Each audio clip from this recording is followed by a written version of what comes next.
It's the delicious last course. Alright, I'll cut off the highlight here. Hello. One person so far viewing. Cuphead. I've done speedruns of the game before. And I have done streams without commentary before. So this is my first time doing the game with commentary. I'll be somewhat speedy. Stories... I'll at least read this narration. Once upon a time, in a magical place called Inkwell Isle, there were two brothers named Cuphead and Mugman. They lived without a care under the watchful eye of the wise Elder Kettle. One day the two boys wandered far from home, and, despite the Elder Kettle's many warnings, ended up on the wrong side of the tracks and found themselves on a winning streak at the craps table. "Hot dog!" exclaimed King Dice, the casino's sleazy manager. "These fellas can't lose." "Nice run, boys," laughed the newcomer. Actually, no, he's more flamboyant than that in the animation. "Nice run, boys," laughed the newcomer. The brothers gasped. It was the casino's owner, the devil himself. "Now, how about we raise the stakes?" he suggested with a toothy grin.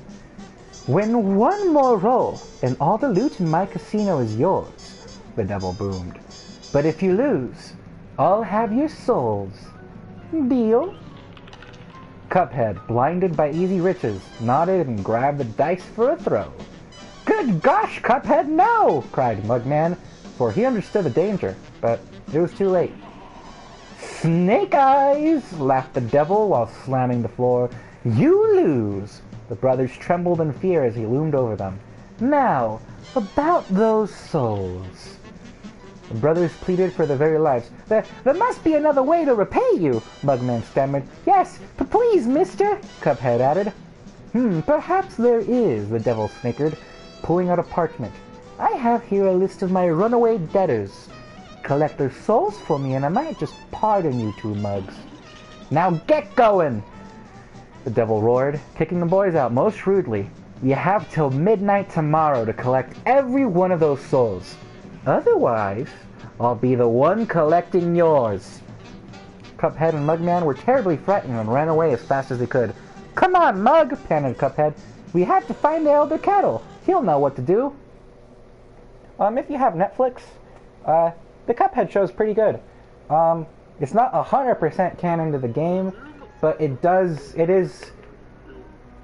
it's loosely assumed that the show takes place before the game. And I say loosely in terms of, it's technically non-canon, but it's there. "What a fine pickle you boys have gotten yourselves into. I know you don't want to be pawns of the devil, but if you refuse, I can't bear to imagine your fates." Oh, this is making me... Oh, that dried up my throat. I don't have my water in here. Oops. I'm going to use my normal speaking voice. I'm going to play along for now, collect those debts. I'm just going to skip over this. The story doesn't get more complicated than that. Technically, don't need to do the tutorial. Also, the default controls for this game are bad. Let's see what the default controls were, because I remember... So, that stays the same. Dash to triangle. Yes, that's what I remember being weird. Triangle for dash. Lock, I think, is the same in my usual control scheme, but dash being a triangle... Having the dash be part of your face buttons doesn't feel right. The reason you do the tutorial, even if you know the game, is for that coin. But controls... Ironically, I don't remember all my controls. Jump is the same. Shoot, I actually do circle instead. Replace. Switch weapon.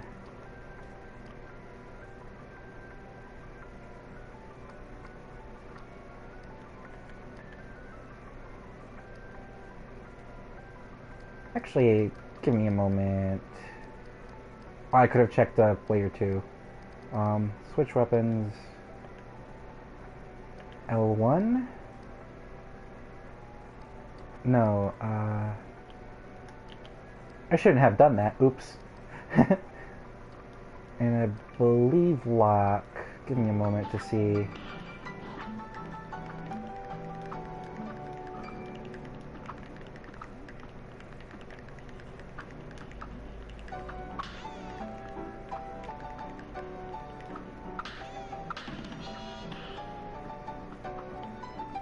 Okay, now I remember what, well, how I think the defaults are stupid. But,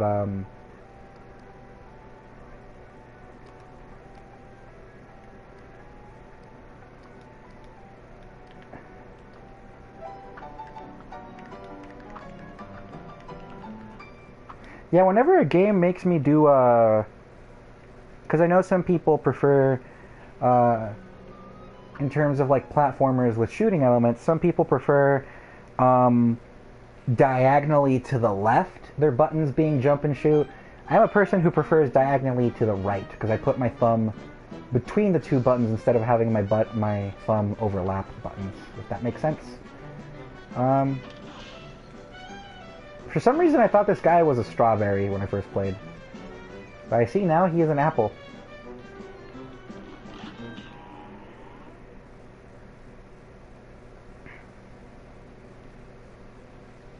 Both are valid, yeah.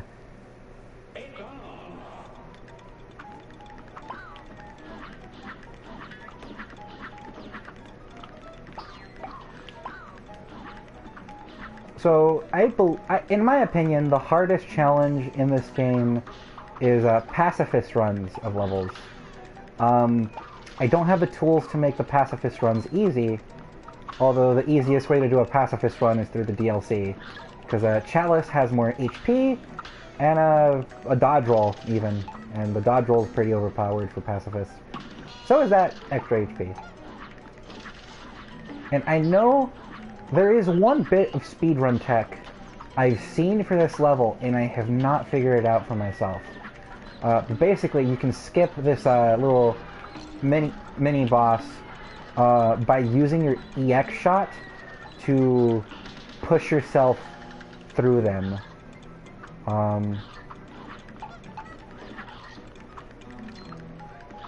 Although if you don't want to like use weird glitches, in Pacifist, the way you skip that mini boss is I almost did it. The mushrooms that send the little pink clouds, you can parry those to jump over the mini boss.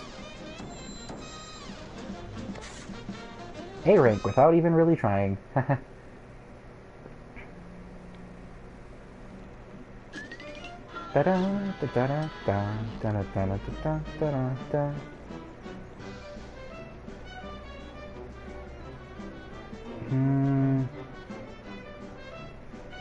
Yeah, I'll go do that stage first.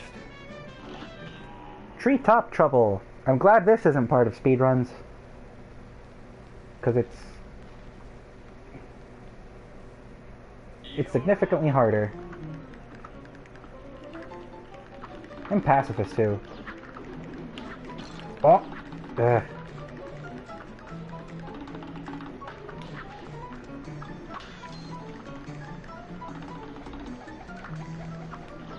No! Ah.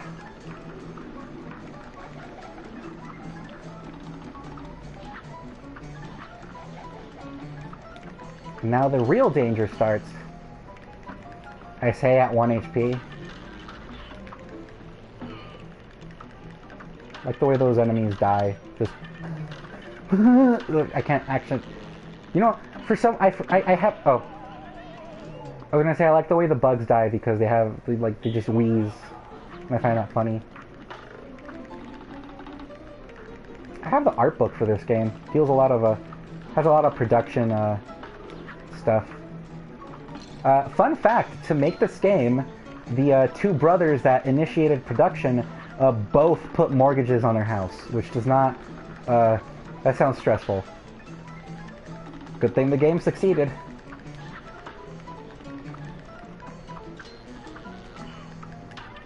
Heck, I think in the art book they even comment about like, wow, we have supportive wives because our wives were also okay with us mortgaging our houses. Which, as I said, risky move to fund your indie game like that. Art book also has a lot of little production details that are... It's a good art book, I'd say. It's worth the money.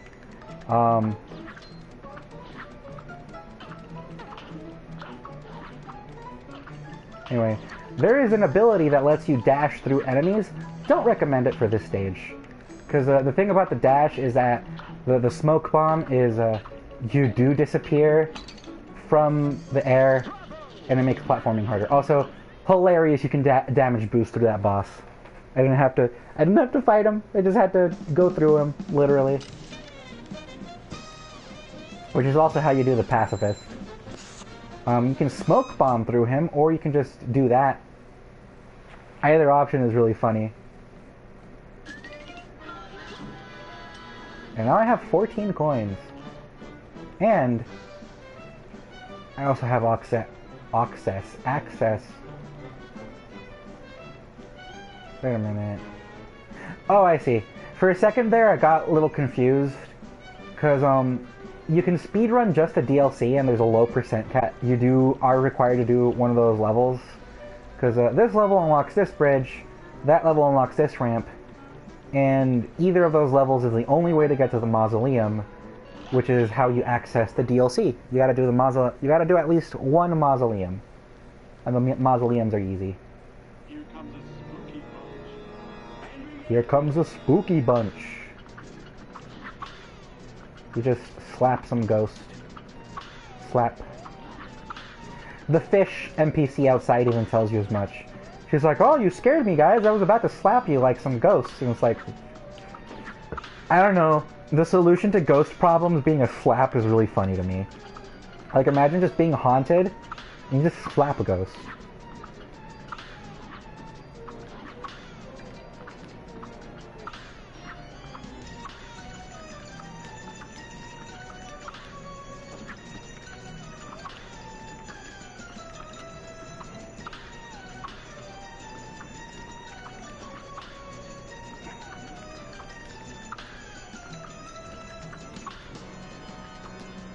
Oh, you actually can do damage with your parries later in the game. It's a charm, and the parry that deals damage, instead of instead of your straw turning into a hand to slap in the parry, the whetstone charm turns your parry into an axe attack. It's not the best DPS, but it is funny. That's the legendary chalice. She's just like, oh, you can equip a super. And as soon as you do her, you can go do the DLC. That's kind of neat to BH. So part of me wants to ask, do you want to see me do the base game first, or should I go do the DLC right away? The DLC is harder. It is a separate story technically, but it's one island. It's not the longest DLC, hence why I speedrun it. So, your choice if I do DLC.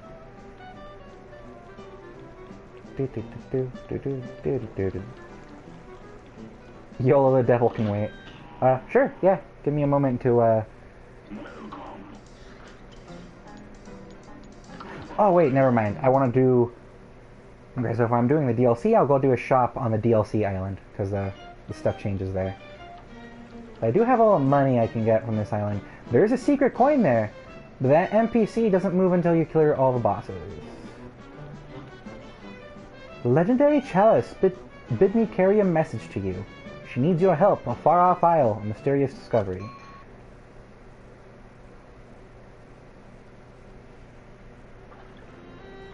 In the show, Chalice is voiced by Grey Delisle, aka the voice of Azula in Avatar, and many other voices in cartoons. And her energy in the Cuphead cartoon is just amazing. The Delicious Last Course, which is a hilarious acronym, because it's just Cuphead, the DLC. What could Legendary Chalice be looking for us all the way out here?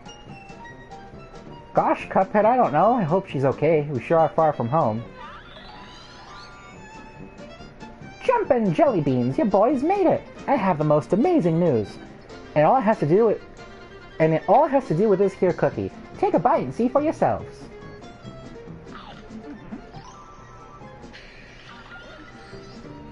It worked! It really worked! I'm alive again! But now I'm a ghost! She has a really sad backstory in the show. But like, she's not like a special, like, celestial spirit or anything. She literally just is a dead person. For ages I've been trying to find a way to escape the astral plane, but nothing worked. Until now. Boys, let me introduce you to Chef Saltbaker, the greatest chef in all the lands. Welcome, friends. Welcome to my bakery. Ah, Miss Chalice. I see my cookie has worked wonders on you. Oh, my stars! I'm a ghost again. Oh my, a finicky thing, that cookie. The taste is sweet, but the effect is brief.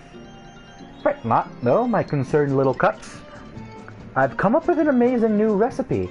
One bite of this Wonder Tart, and you'll have complete control over the astral plane. This Wonder Tart could bring Chalice back to life for good. No swapping places or nothing? Indeed, just one problem. The recipe requires exceptional ingredients held by the most fearsome of foes. Well, if the Wonder Tart is what it takes to bring Chalice back to life, then by golly, we'll find those ingredients.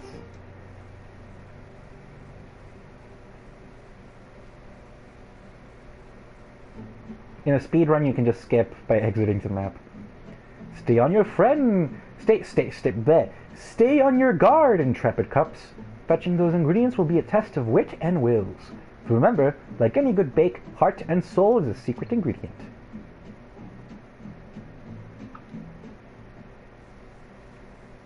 So, one DLC category that I sometimes try to run, and it's like, it's easier to compete than the regular category, is low percent. Low percent is different in that I do only the first stage, can't grab any coins, and I have pea shooter for the rest of the run. But it's doable. I have done it, and I even did a practice run when I was testing audio recording, and I'm very annoyed because I had a deathless run in practice, and it's just like, oof, man. Anyway, yeah, instead of parrying the normal way, instead of parrying as a second jump, she has, her dash is a parry. Also, her basic jump is a lot shorter than the regular cups. Like, there's some bosses where as Chalice you need a double jump to dodge, but as Cuphead or Mugman, it's just a single jump. She also has a dodge roll.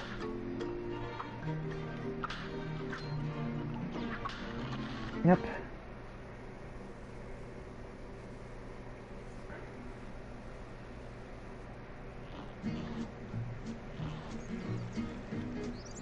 So before I do a main boss, the King's Leap. So there's no run and gun stages in the DLC. Instead, you get all your coins through this man. Hail, ye cups, I bid thee, welcome to my floating palace. I am the one true king, the king of games. From afar I have seen you battle. Oh. With zeal and aplomb. And lo, I grant thee a place in my royal tourney. In these bouts your weapons and charms shan't be of use. You'll have to find different means to best my champions. From victory... Yeah, if you do play this game, use Chalice for these. They're doable with Cuphead and Mugman, but way harder. Anyway, first bout is with the pawns. You just parry into them, but the ones you've already removed the heads of still descend. And just like actual pawns in chess, they can they jump down diagonally, except for the edge ones. And already I'm about to die. But I got the knockout anyway. I like chess. It's time consuming. Hilarious that chess became popular in schools out of nowhere. Thy reward, wealth untold. So if you were to leave him right now, you'd have to find the castle again.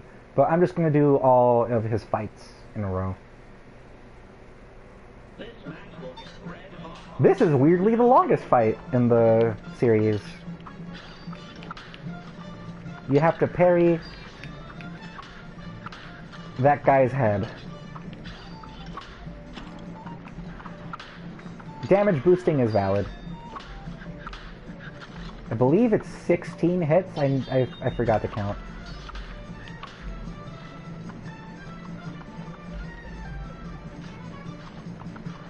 Oh, if you're too far away, he'll just dash at you. I think. His attack pattern's weird.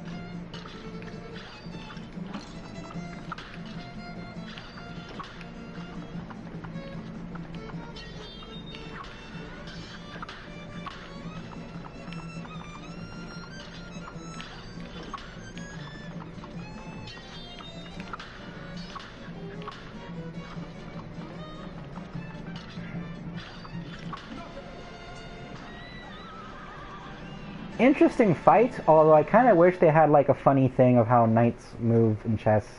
That one doesn't really have any of that.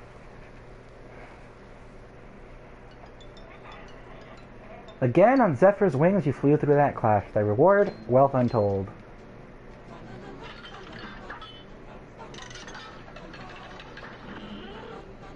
And now we fight the bishop. This one I do like. You actually do see the chess reference, because this fella only moves diagonally. You're supposed to clear the candles, and then he becomes parryable.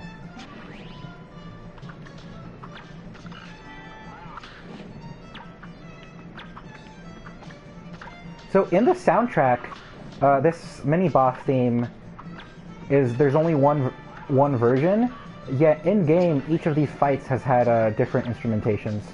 It's a little subtle, though. Oh, got hit there.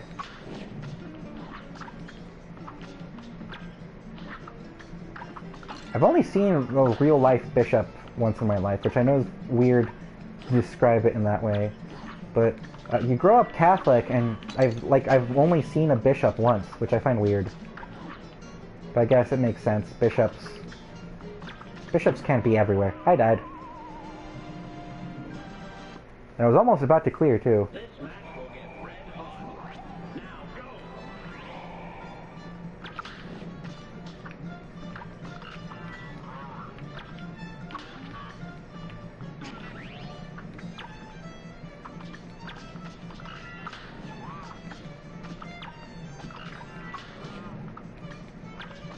Oh, I missed that candle. There we go.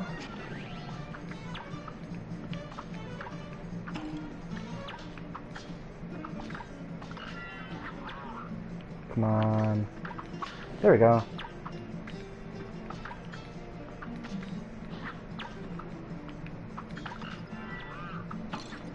Oh.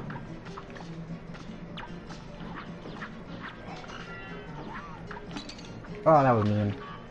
I believe... Yep, this is the last hit.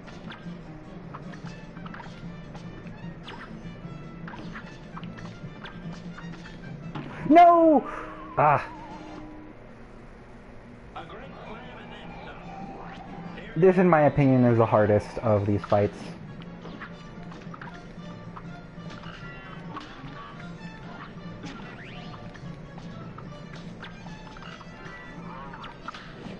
Unfortunately, you don't need to do any of these in the DLC in a speed run, unless you're doing an 100% speed run, which no, never gonna do that. 100% speed run also requires doing every fight on expert, and it's just tedious.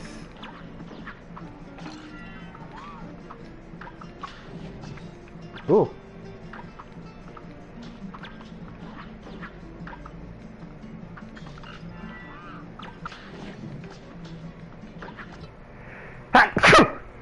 Oh, excuse me.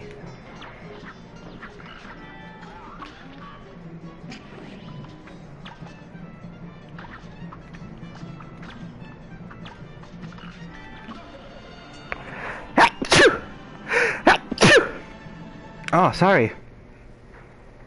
Ugh.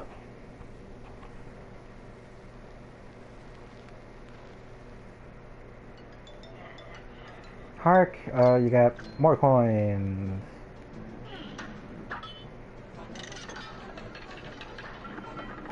And now we're off to fight the rook.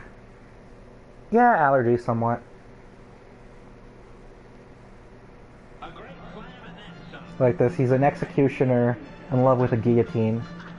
Anyway, you parry the heads back at him.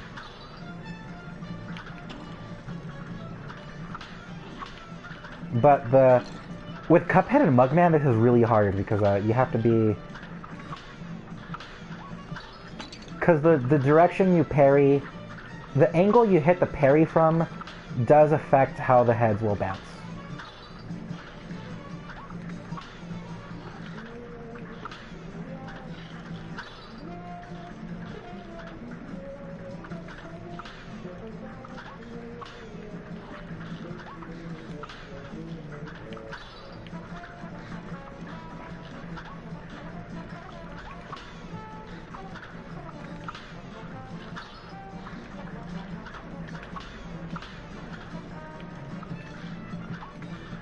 Oh.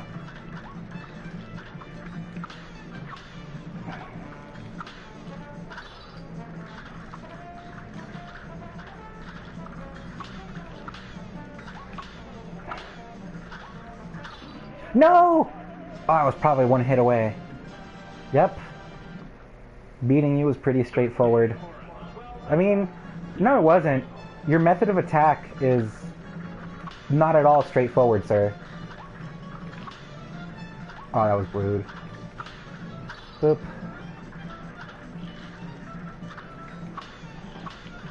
Oh, I get the pun. Never mind. It's because rooks only move in forward lines. That's the joke of his death quote. There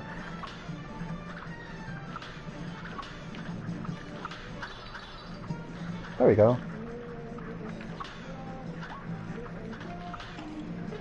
Oh.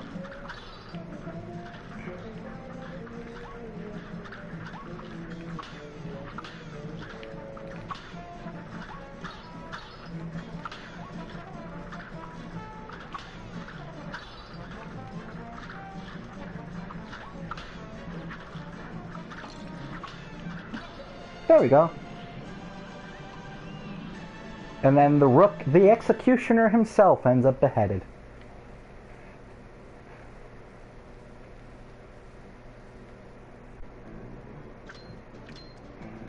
The reward, wealth untold. And now, the final match, the queen herself. Because, you know, in chess, the queen can move in any direction.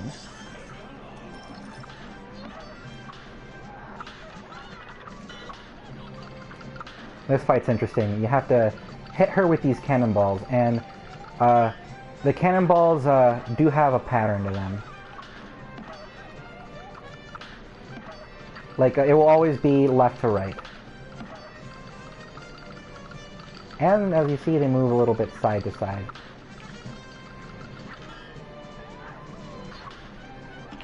Oh, that was cheap.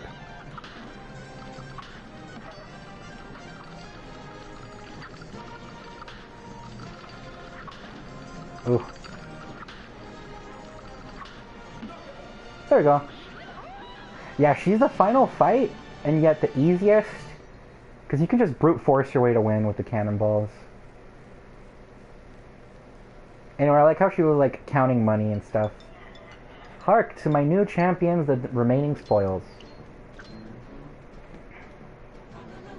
And with that, the tournament has concluded.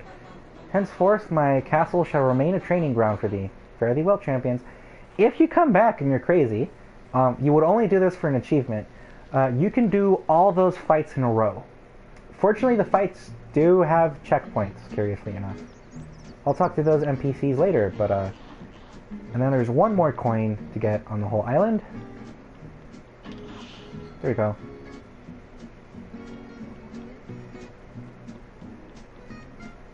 And now we're rich, and we can go to pork rinds. So, crack shot's my favorite. Charge is my favorite. We want the broken relic. Heart ring is pretty overpowered. I won't get the whetstone. I'll get converge. Roundabout's also a favorite. Spread. And I guess the whetstone, might as well. In a speedrun, if you choose to shop in the any percent category, he's kind of scary because you can do this trick. Let me find my words. You can do this trick where you can purchase and back out at the same time. But if you back out first, that's a time waster. Anyway, Glumstone the Giant and Gnome Way Out. I believe... You know what? I should show off every weapon once. So for now, I'll use Converge and... I'll use Converge and the Crack Shot for this fight.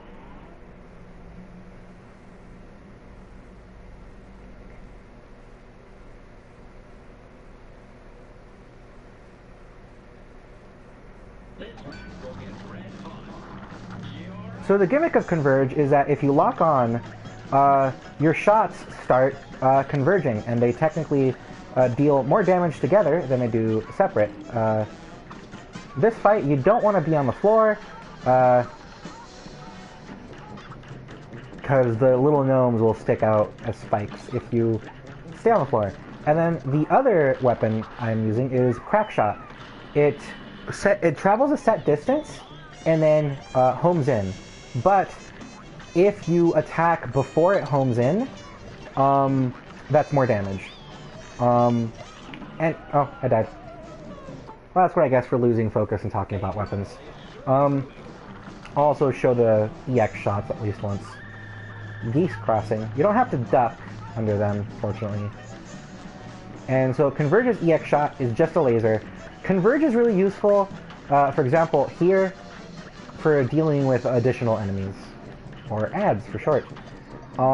Crack Shot's really useful in some levels actually, because it does that.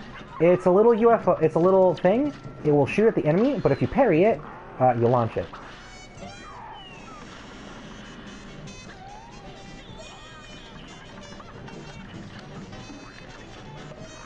This man's got little puppets of King Dice and the Devil, which is really funny. To me, at least.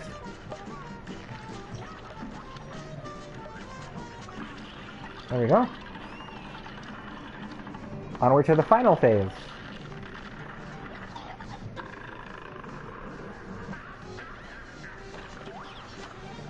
So I definitely recommend Crack Shot for this weapon if you want to play it super safe. So what the gimmick of this fight is he throws little meats and the platforms sink. But when he throws a bone, instead it will start ringing.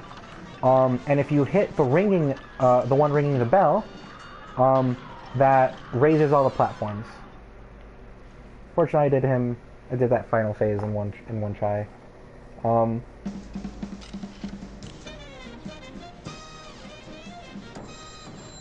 Oh my god, I could have been an S rank if I parried more. Well, not a S rank, that's an expert only. I would have been an A+.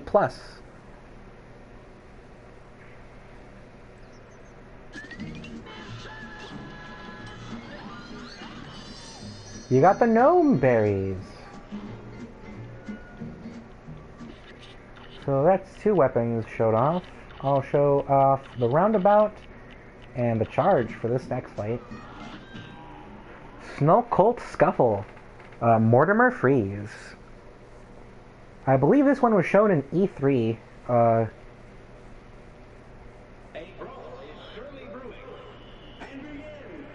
So roundabout's a boomerang. If you hit all parts of the roundabout, it is more DPS than a pea shooter. But of course, you actually have to hit the roundabouts. But I like it because, for example, a boss like this, even if you miss, your attack can still hit. But the other weapon, way more useful and my favorite to use in a casual speedrun, but nowhere, it's not good enough for competitive times, is the charger. Oh, I died. Iced already? Where puny cups go? So I wish speedrun.com had categories for weapons. They kind of do, they kind of don't. But the charger, is my favorite weapon, because I do kill bosses pretty fast with it. See, we already did phase 1. The thing is, you can focus while dodging while charging. Oh, I should have jumped there. And here's a use for the roundabout. You can dodge these ice cubes, and not have to worry about your damage output. And I believe that attack is a reference to a fighting game character. I don't remember which one. Oh, I missed. You can do a lot of damage while he's phase transitioning, and then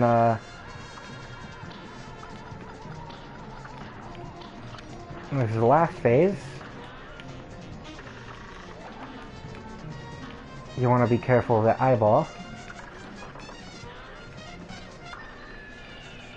Fortunately, that ghost does not have a hitbox. Only the ice cream does. It's Aurora Boreal all over for you. Aurora Borealis. Ah.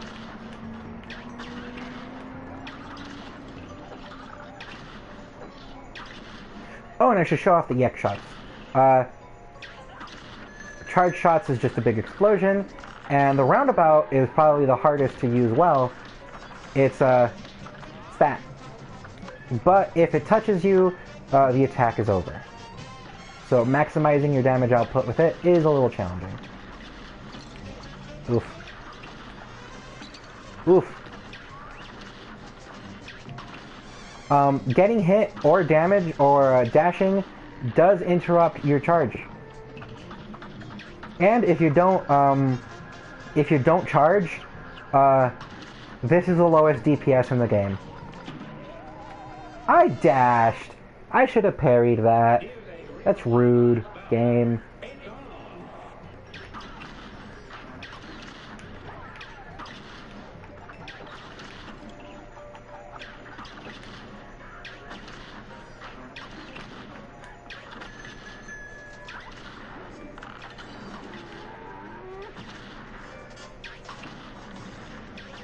I like the look of the snow colts in the background. Their designs are neat.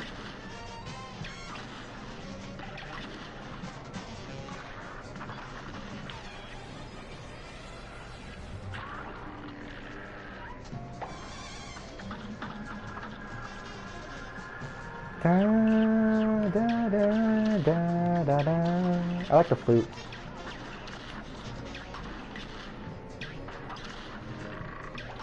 Oh! Oh, not me. What that matters? What matters is not dying. There we go.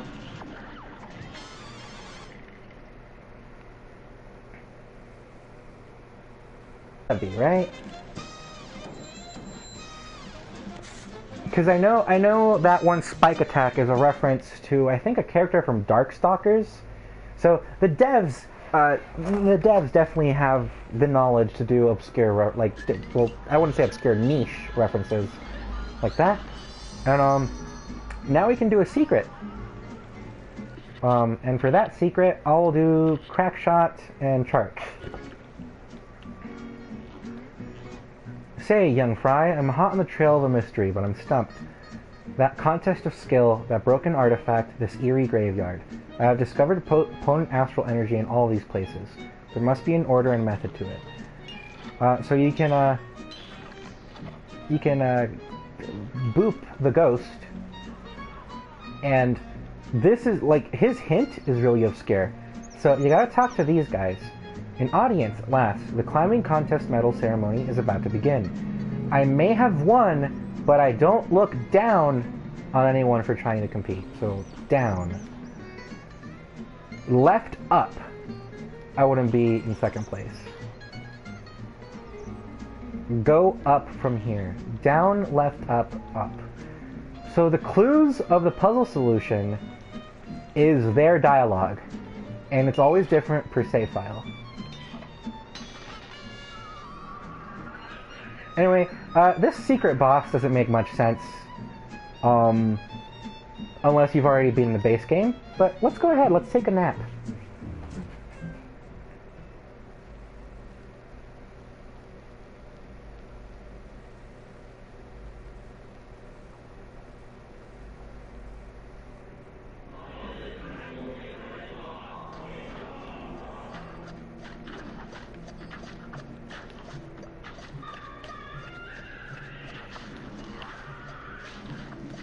So the gimmick of this fight is that each of them basically acts like a boo, where the one you're not looking at, their attacks are friendly, or won't damage you.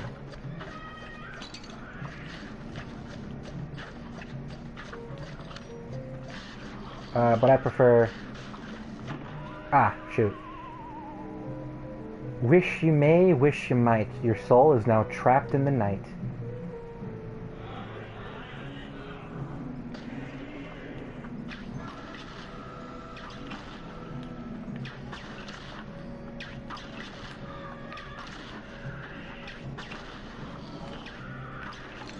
Ugh.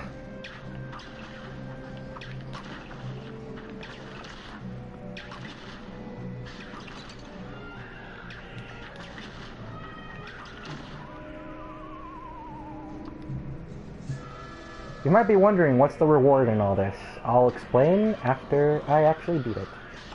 Ah, shoot.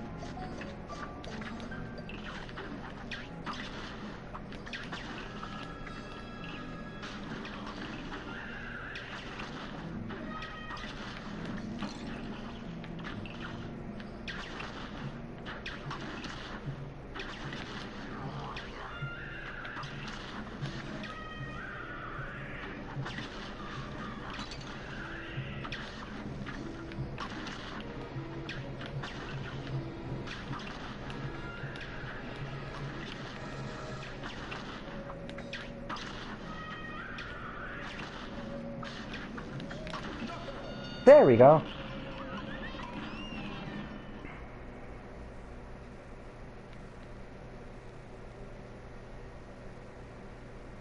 So you can only do that fight once per save file. Could it be? The fabled cursed relic, long thought lost to time, awoken at last. I have seen writings that say despises bravery. With a greater foe, more evil shall go. What could it mean? So, the cursed relic has now awoken. I'm not using this yet, but it does bring me down to 1 HP. I'm not doing that for these fights. What's useful for the coming fights? Converge. Not quite. Spread.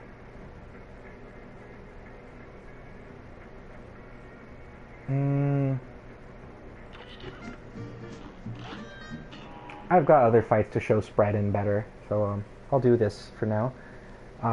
Now for Doggone Dogfight. I like the designs of these enemies.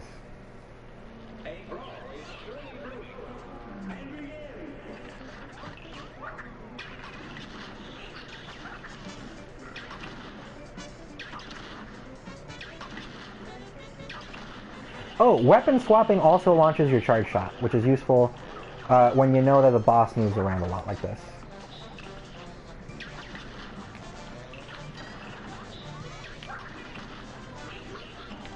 Oh, got hit there. So I do want to show a secret. It's a bit complicated. There we go. So, if you get down all 4 of those to low HP, you activate a secret phase to the fight.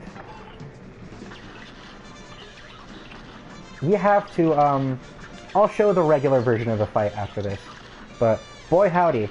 Also, don't hit those pineapples. Those pineapples explode into multiple projectiles. Like that! Ah.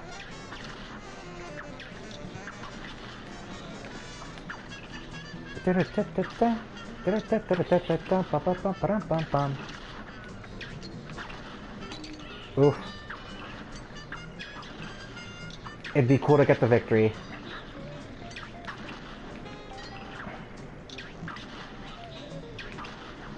Oh, that was a close one.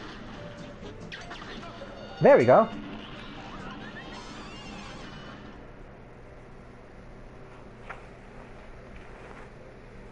So that's not the normal way to do that fight, but it is a way, and I have activated it by accident in a speedrun, which, don't recommend.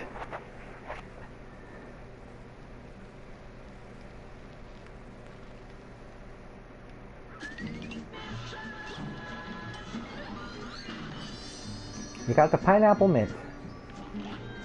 I'll do the fight again, just to show what the regular final phase looks like.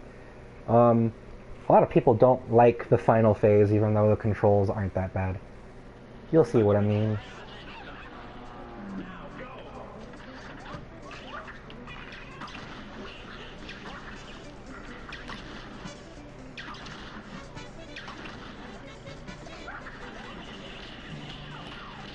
Ah, released the charge too early.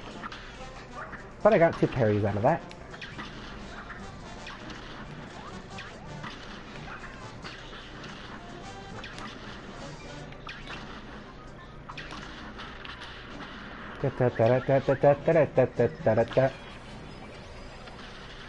There we go. Oof.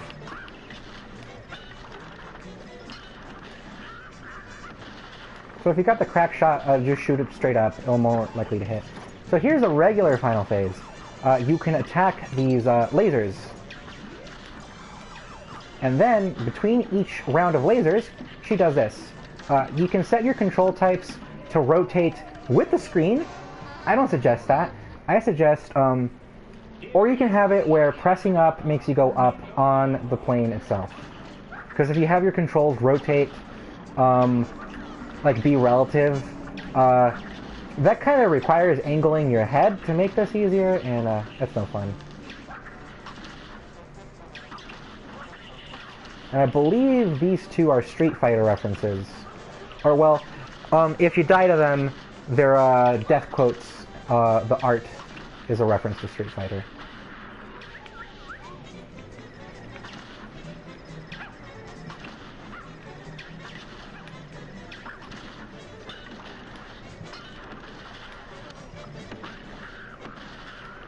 And that's what I mean by accidentally activated that. The secret phase by accident. Ooh, that was close. Oof. So, yellow dog bowls always slide up from the top. The red ones always try to hit you from the quote-unquote ground level.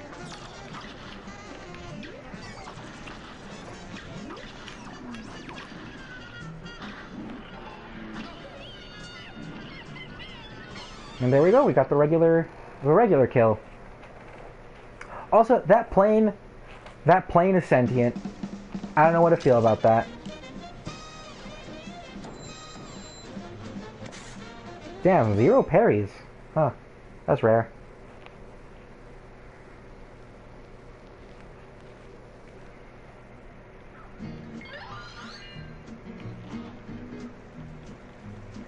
This NPC, if you fight every boss as Chalice, you get a secret costume.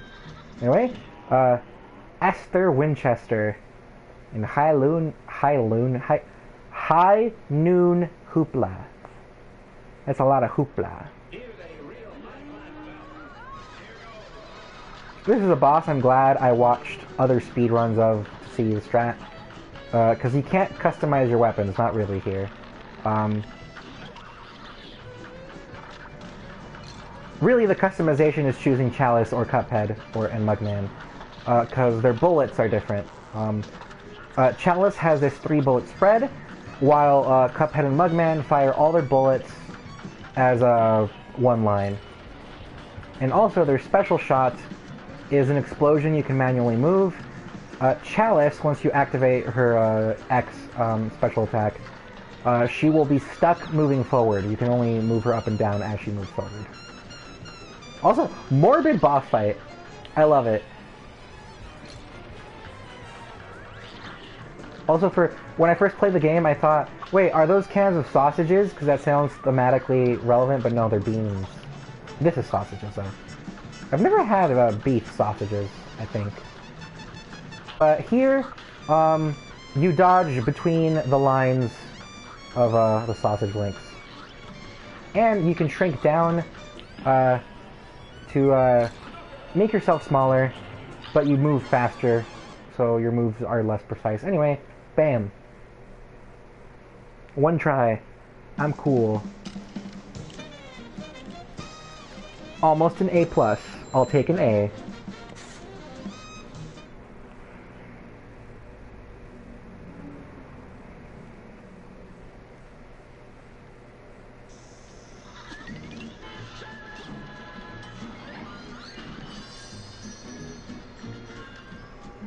you got the desert limes.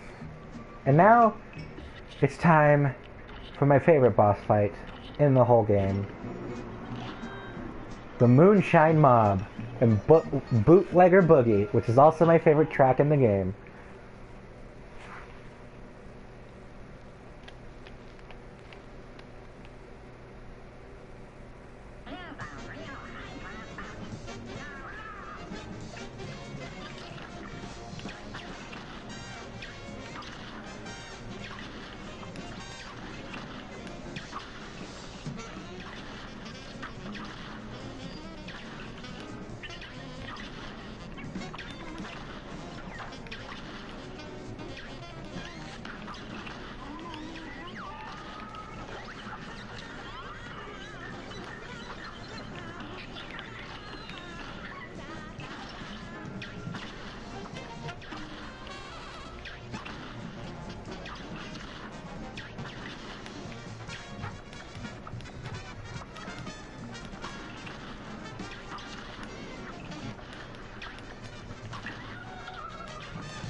Sorry for being quiet, I just wanted to enjoy the moment.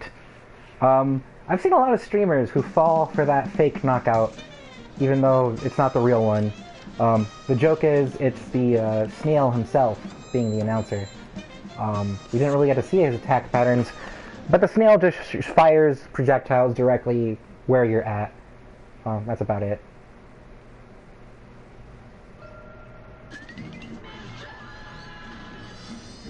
Got the distillery dough. So we got the last ingredient. So we got gnome berries, sugar, mint and pineapple, limes, and the dough. I kind of want to keep track of that, so let me... What weapons do I want? These are good. Salt Baker's Bakery.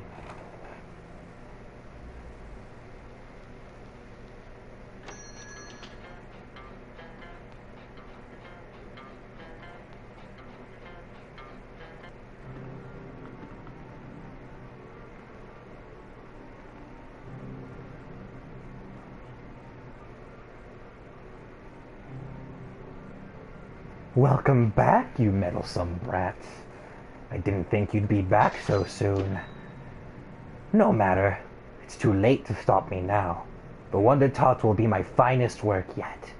A shame I never told you about the most important secret ingredient. A living soul. While you suckers were out doing my bidding, I nabbed your little friend here. When his soul is baked into the Wonder Tart, the cosmic powers of the astral plane will be mine. Cuphead, Miss Chalice, you gotta help me.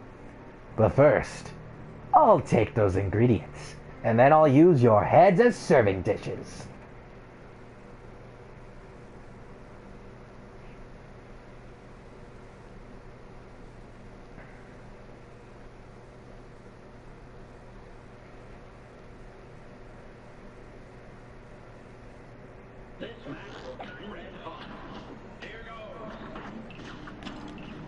So all of his attacks are based on the ingredients we collected. For example, we got the limes attacking us, we got the sugar, and also, man, the food looks so distraught to be cut up like this. There's the dough.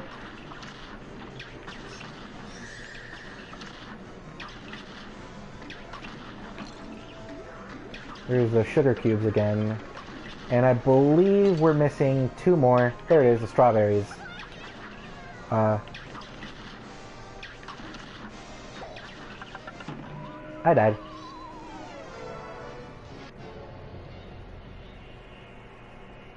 Oh. That's funny.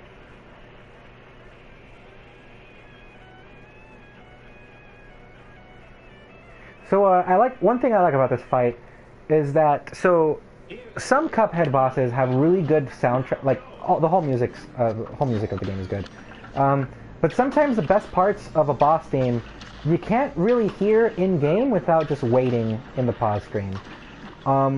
Chef Saltbaker, he has different music for his different phases. And the game, I like that, because in the soundtrack, they are one track together, but in-game, you get to hear the highlights of the music you're trying to listen to. Ugh.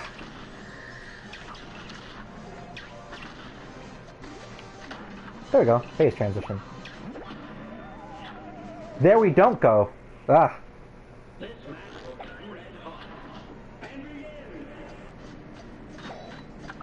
Yeah, if you want to play it safe, just use Crackshot. He doesn't really move that often. Also, his face is the hitbox, and when he's, for certain attacks, it is kind of wonky. The sugar is the one that makes me the saddest to see. The sugar's face is just so, like, innocent. There's, like, an innocent vibe to it, but, man, how distressing, like, if in a world where all this food is sentient, to see it, you know, tortured like that.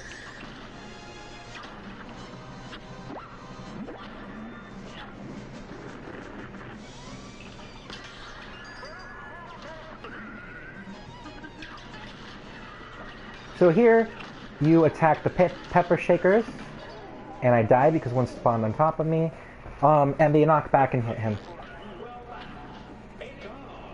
So this is the make or break for me in a speedrun, because sometimes I either do it in one attempt, or I don't, and he's the biggest time waster.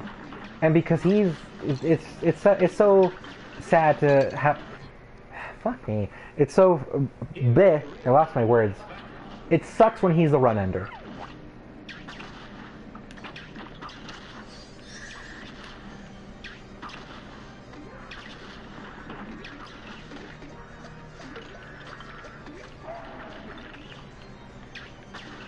Ah.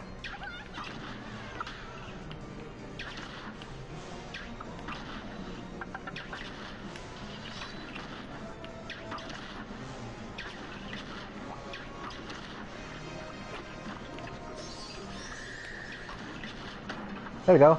A flawless phase 1. I just have to stop talking.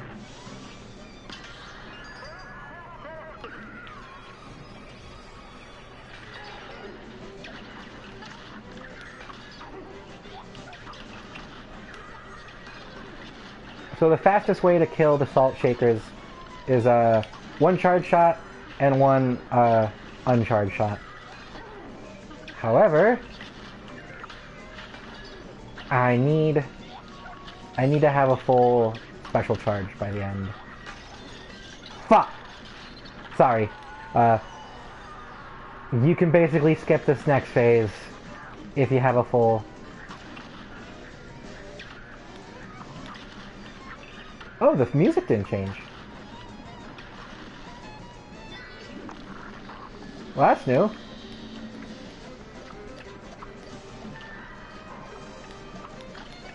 Yeah, the music is supposed to change for this phase.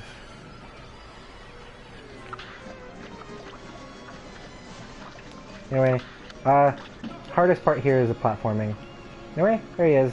Beat him and his eldritch salt pillars, which are kind of terrifying to think about in terms of him being salt. See, I swear I'm good at this game. Just have to not talk as much for some fights. Bugman! So if you're not playing as Chalice, it's Chalice who usually gets captured.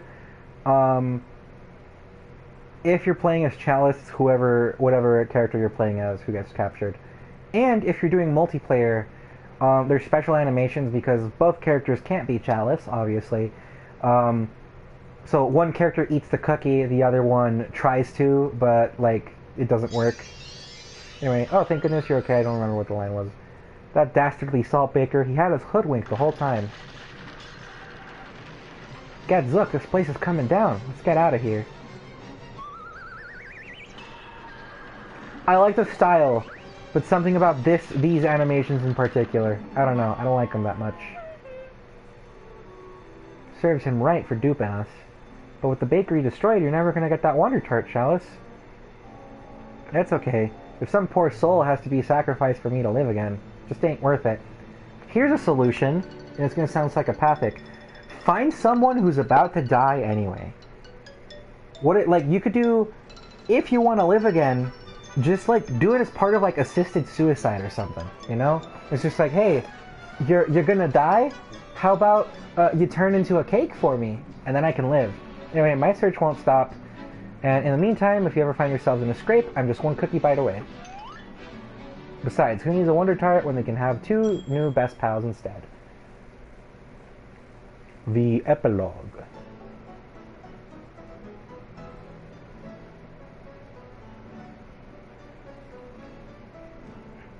It's so funny for after all that, he just goes to jail.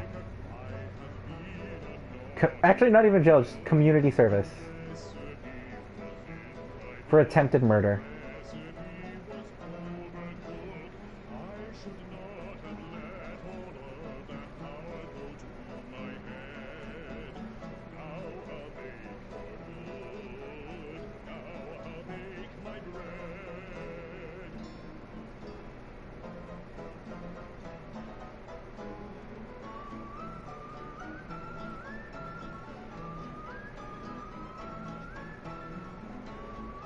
How long was a bit?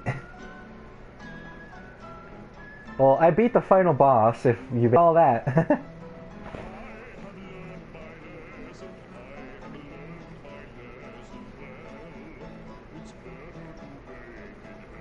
Strawberries and cream coffee. Huh, nice.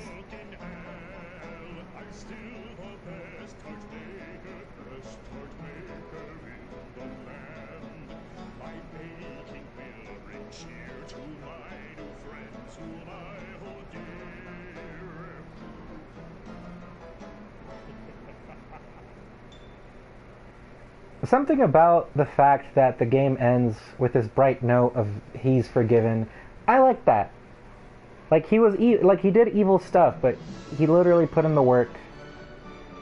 Anyway, I'm skipping these credits.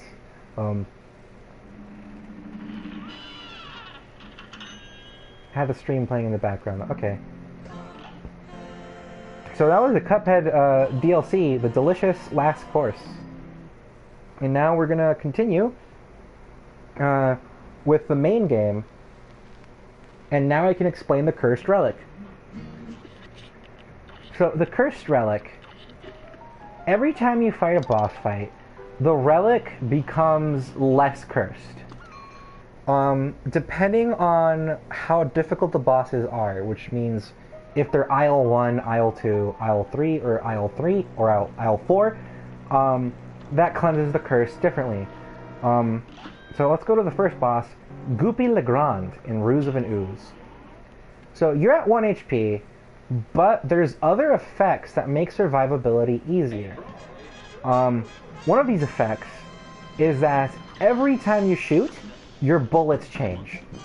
So here, for example, I have lava, and you also, if I parry enough, eventually, there we go, there was a whetstone. And it's not random. The bullets are random. But what isn't random is, so every, like, X number of dash as you cleanse the relic will be a special dash. So, for example, if I spam dash 1, 2, 3, 4, 5, 6, 7, 8. There we go. My 8th dash was that special one. And you can also, every time you let go of the button, your bullets change. Like here's a chaser. And you even get the EX shot. Now we switch to crack shot, which is like chaser, but slightly more DPS. And another effect is you restore HP with parries, which is the effect of the parry ring charm. So in a way, the Cursed Relic is every charm combined in one.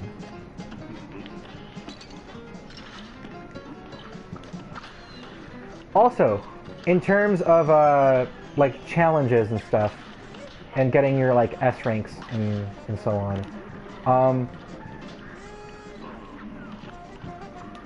you parrying the crack shoot EX shot does count.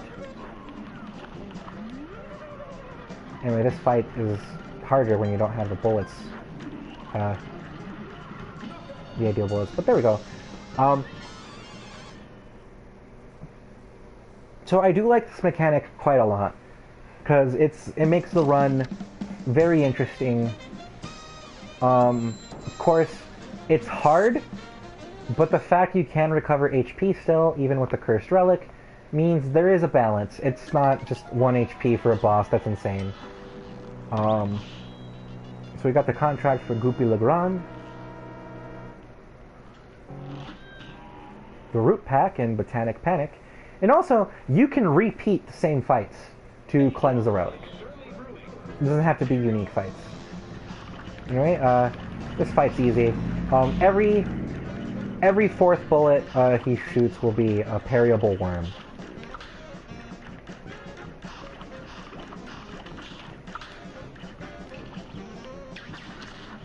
There you go. And you know what? I'll show the secret phase of this fight. It's real funny. So, if you don't attack the onion,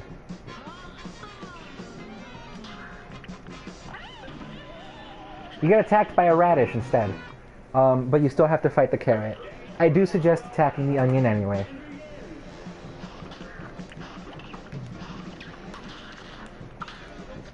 There we go, crack shoot. That's better.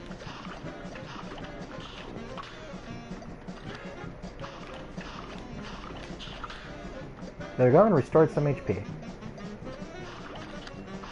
As you see, the crack shoot, DPS-wise, isn't the best. Ooh, this is the best weapon for the onion. So if you attack the onion starts crying. If you don't, he doesn't cry.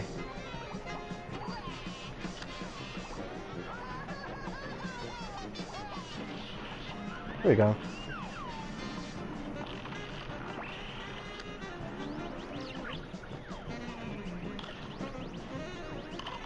The Cursed Relic, I do want to mention, does not affect your special attacks. As in, you can still do that. Here's a tornado, which is the hardest weapon to utilize right, because it attacks, you know, like that. Anyway, another fight cleared, and the relic will be cleansed just a little bit more.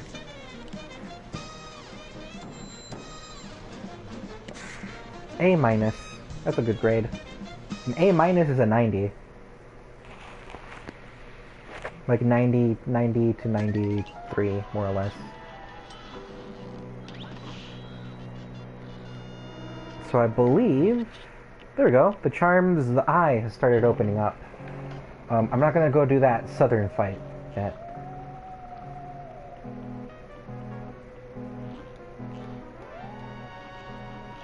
Oh, so technically, before you can do a plane boss in the base game, you gotta do the plane tutorial, which also changes, but fortunately the plane only has 2 bullets, so swapping is pretty easy. I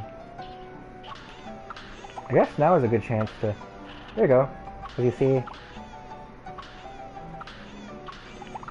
you can get up to 3 HP from a... Oh, and that's right, let me show. When you're cursed, your parry, your charge attacks also charge slower. See, I didn't start charging until I was full HP. Anyway, here's a regular special for Cuphead. You can actually fully control that. Here is a drop attack. Chalice's version is a lot of mini bombs, but they're still dropping in the same arc. And your special is that. Those, let me find my words. Those home in on enemies. That one is just, it pierces, it's piercing damage. And then you can shrink to be more dodgeable. And there's a very, very mean achievement for doing a boss only as a mini-plane. If you're gonna do it, I recommend just doing this boss on simple. But on regular, well, if you want to progress in the game, you do have to do the bosses on regular.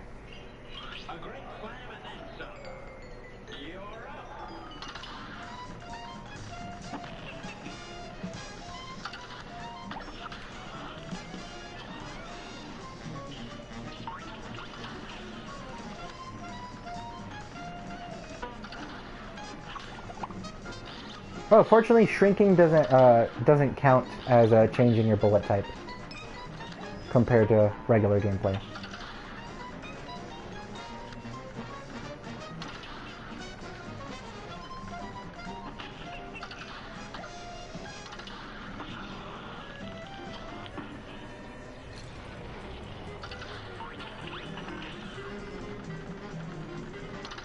So these attacks are based on star signs. For example, this is a Gemini, the other one was Taurus. And her only other star sign related attack is Sagittarius. And I believe in expert mode, she doesn't do Taurus at all. She only does Gemini and Sagittarius.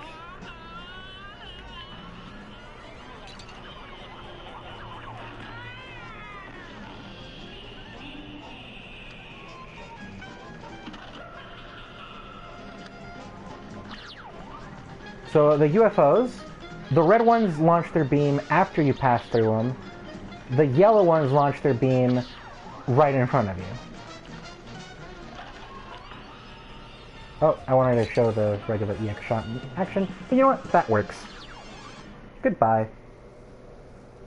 Don't know why you turn into a moon, but, well, it is Fleischer inspired. Because, you know, it wasn't just Disney who was doing rubber hose animation. Directly competing with Disney a century ago was Fleischer Studios. And Fleischer, their studios... So Walt Disney himself manipulated the press to make it seem like he did the first cartoon with sound, when Fleischer beat him to it by like a whole year. Fleischer's animations were known more for their surrealism. They were frequently banned because, you know, animation was new and people were freaked out by the stuff they saw in motion compared to a regular motion picture. An example of, I'd say my favorite, a good example of the Fleischer animations that inspired Cuphead would be the animation Swing You Sinners, which is on YouTube. It's easy to find. I recommend watching it because aside from being very surreal, it's just it has good music. Oh, that's a thing about Converge. If you're already locked on and you switch to Converge, it still counts your time locked on for Converge to work as normal. Also, I keep trying to double jump as Cuphead. I'm not playing as Chalice. Oops. I get why this song is popular. I kind of wish it wasn't what was in Smash, because I feel like it's not the best Cuphead song. Anyway, this last phase, I'd say this last phase is way less menacing than the earlier. Anyway, that was Cagney Carnation. I don't think he appears in the cartoon. Not every boss appears in the cartoon. Some of them have like their own episodes to themselves. Like the Root Pack have their own episode. Don't remember who else, but good show, short show, funny show.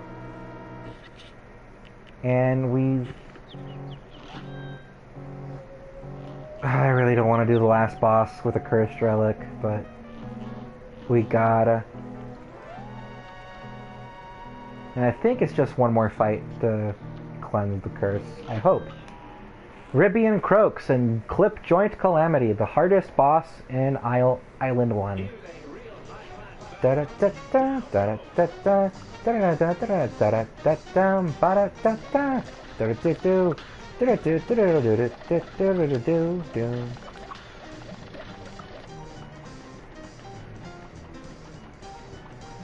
They have their own. They have two special episodes. Like they have two episodes to themselves in the show.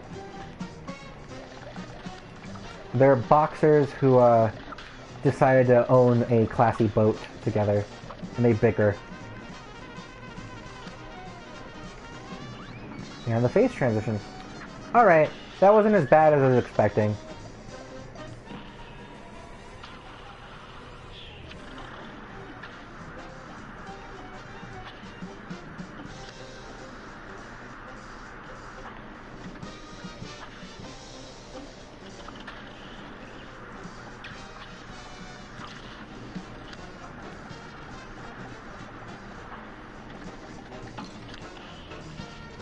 Oh, I didn't do that as well as I could.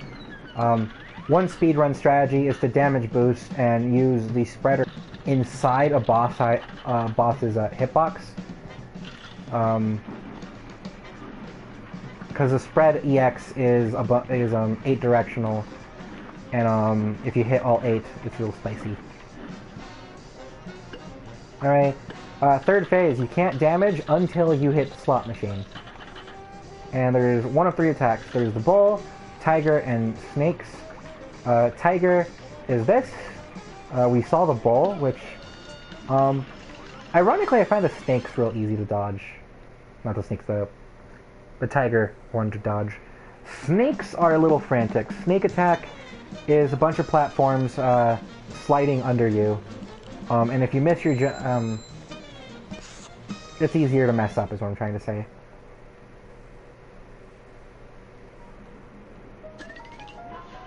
I'm still cursed. Alright, what's a fast boss fight I can do? Because, as I said, you can repeat bosses. I guess I can keep going. Got that secret coin. The dye house.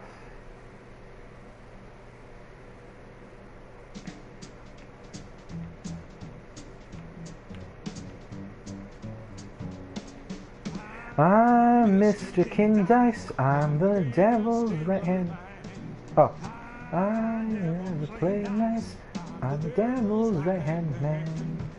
I gonna give you a pass, cause you ain't done everything. Hang me those contracts, come on, bring them to the king.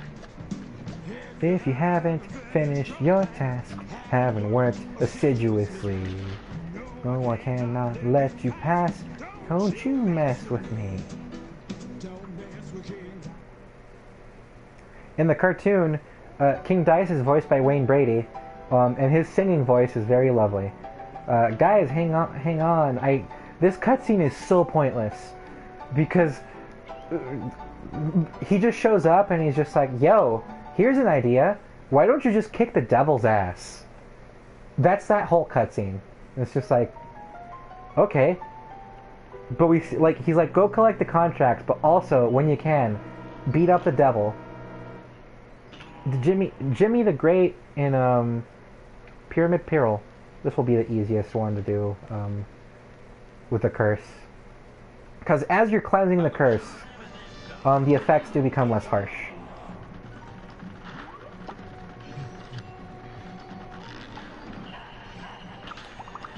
See? I got a heart instantly.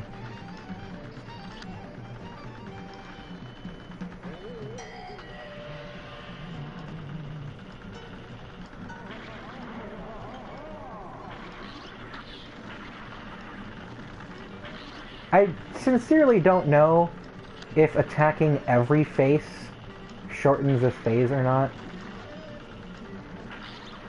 Because I don't know if you're stuck in this phase for X amount of time or until you do enough damage. Anyway, oh, I think I messed that up.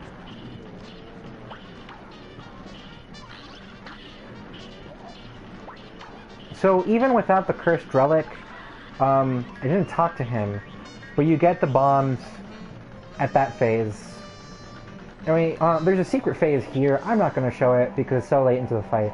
If you're shrunk when he does this to mimic you, he becomes a tiny Cuphead, and you skip right to the next phase with the tiny Cuphead still attacking you.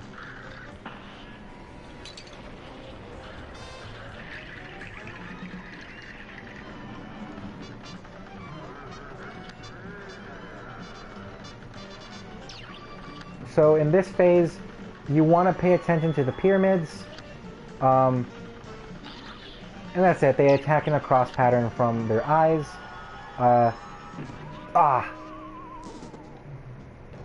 Wasn't much I can do there. I was right there, man.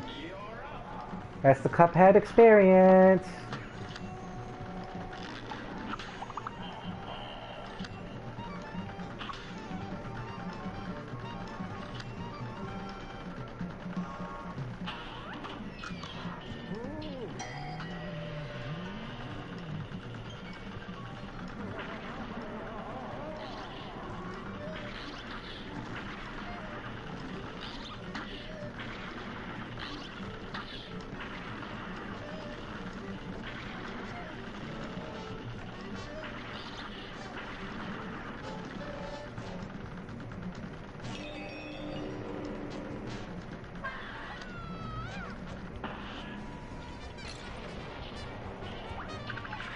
Yeah, the sarcophagus phase is real easy, because by then you have the special attack.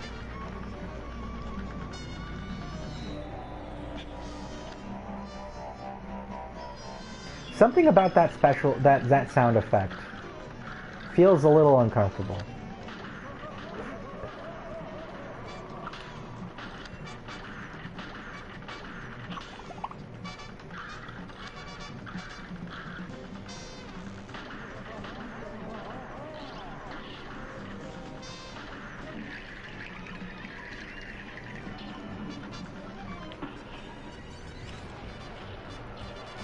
Oh, another use of the special attack, which I probably could have done here, is it's basically, you get hit and you explode, but you don't take damage for your explosion.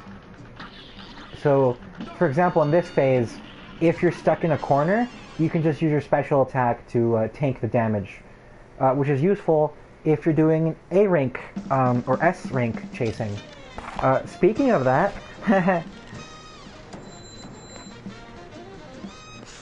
hello, A rank, A plus.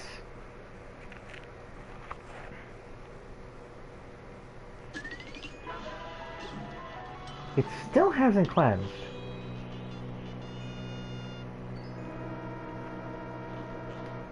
Good timing, fellas. Blah blah blah. You got bombs now. Baroness von Bonbon and Sugarland Shimmy. She also gets her own episode. She is delightfully unhinged. It was also that voice actress's first role, which I find crazy. Anyway, this is a mini-boss gauntlet. I don't like it, because the mini-bosses are different each time you fight it. Or, well, it's the same set of mini-bosses. I think it's 5, and you'll fight 3. Oh, got the waffle. This one's pretty easy.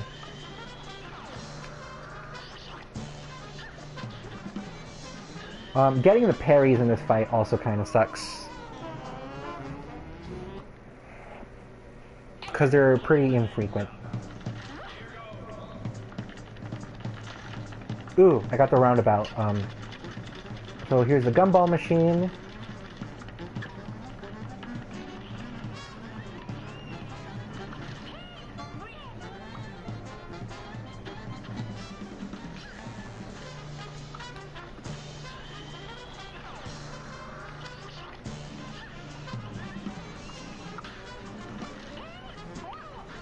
So This will be one of the few instances I'll refight a boss again. Oh, I got the axe attack. How handy. Because there are some significant changes when you play on simple mode versus regular. Come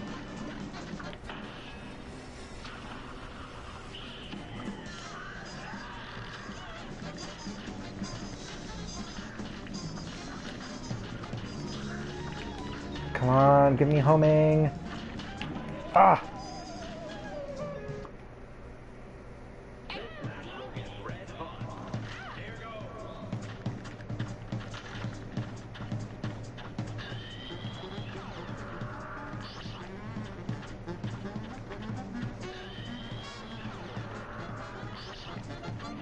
Don't like the look of the teeth on that waffle.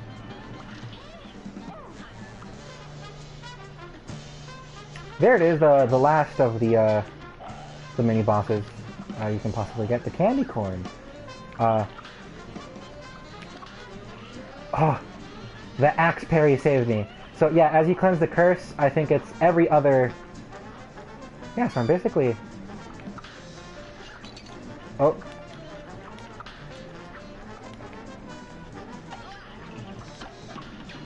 Oof.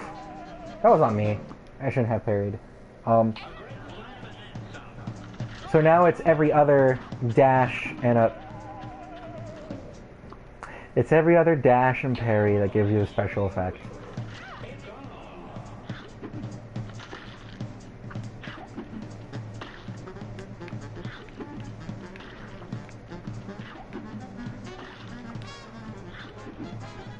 A lot of people don't like the cupcake, even though its pattern is pretty simple.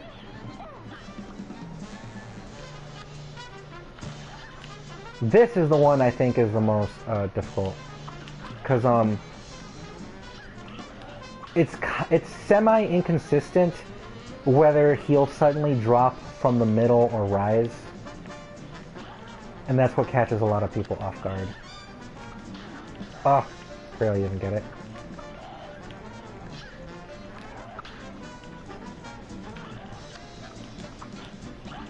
There we go.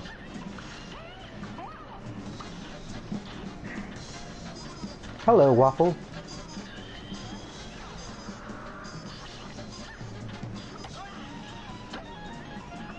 Actually, I guess I don't have to explain what simple mode does for this boss. So, she's still a mini-boss gauntlet. Each mini-boss is way easier. And her final phase, instead of the cake chasing you, it's just her on top of the cake castle with her candy cane shotgun. And that's it for the final phase. It's still like the same losing animation and everything too. Alright, I believe now the curse is finally cleansed.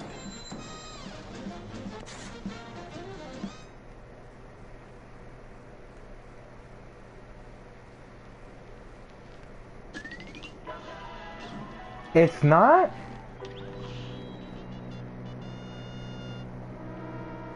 Oh man. He was looking for a coin. She's looking for a shortcut to race across the island. And you have to show her the shortcut. Which is that. And then that juggler has something else, and then the secret coin is right here.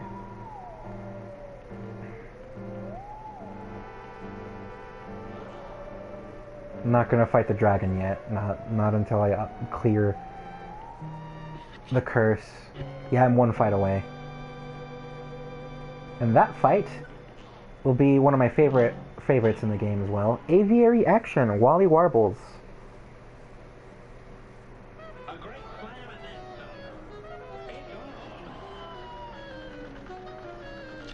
Ba-da-ba-ba-bum, ba-da-ba-ba-bum, ba-da-ba-ba-bum, ba-da-ba-ba-bum.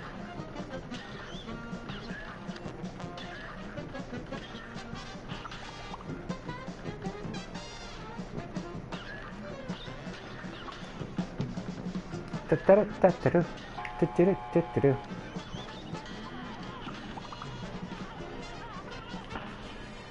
No, not what I wanted to do! Oh, that was a waste of a special. That explosion has a massive hitbox, but I don't think it hit. I thought I had a regular... I thought I had an X shot, not all.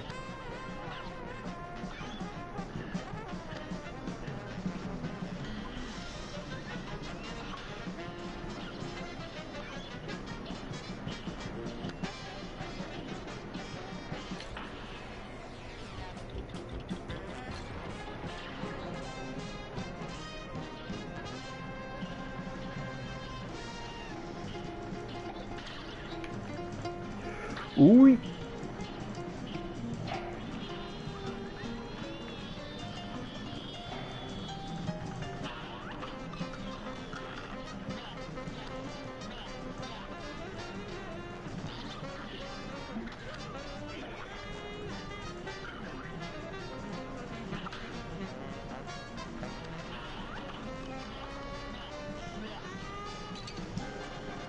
Come on. No! Damn it! Oh!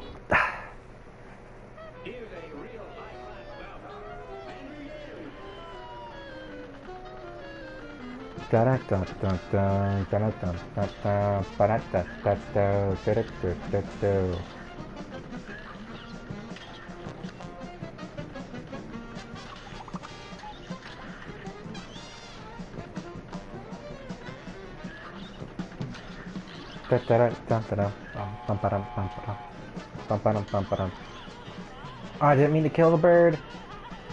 I need those parries for the HP. Please.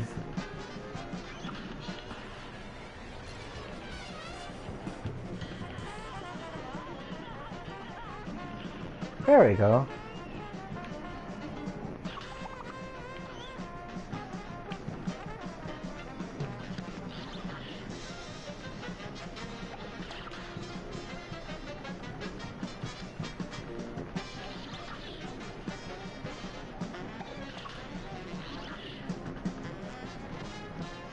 Yeah, you can time his laser. His little gun attack is always parryable.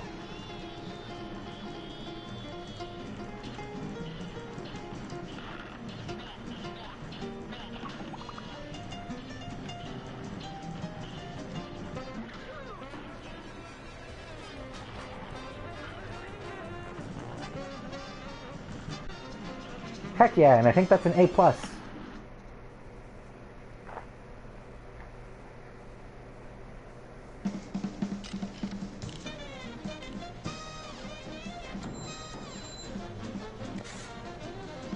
Golly, a perfect score.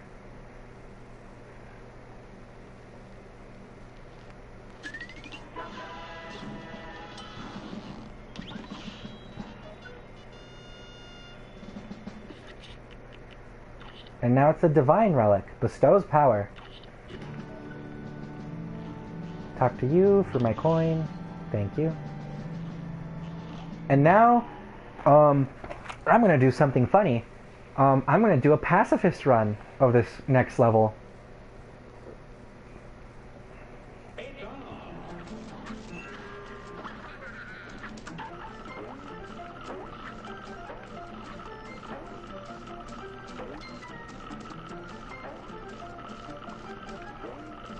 Come on, there it is.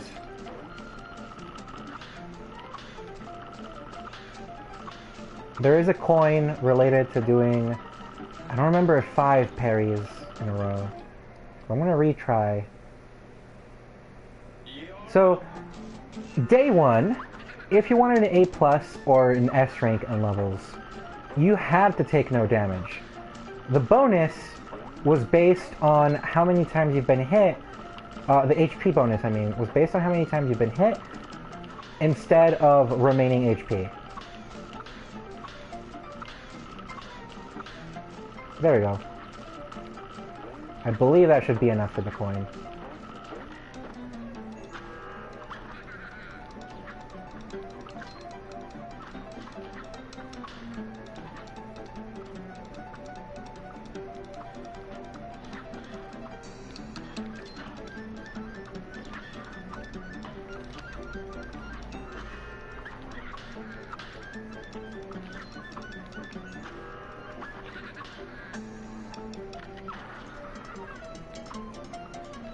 And I know there's a glitch you can do in this area. It's kind of weird. Where basically you can like run below the hurt box for the floor.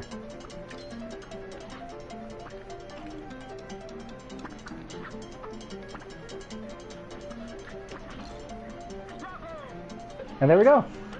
I believe that should get me the P rank.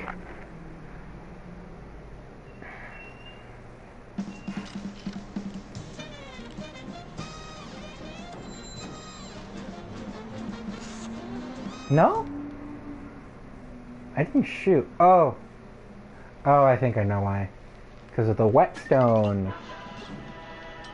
Well, that's cheap. I did get every coin. I did, yeah.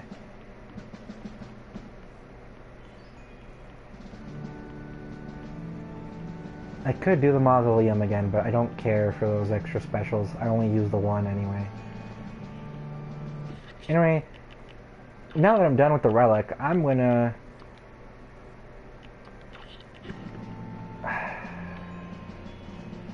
What do I want to do?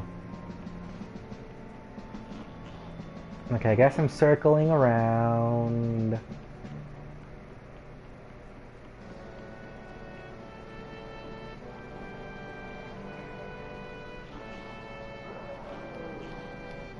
You did 4 parries. Here's a coin. Okay, now I hope this does get me the perfect rank that I'm wanting.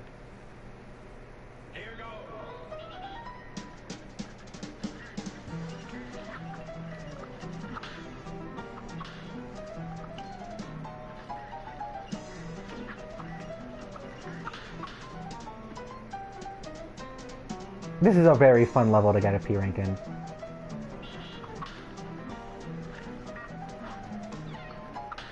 Assuming I do it right.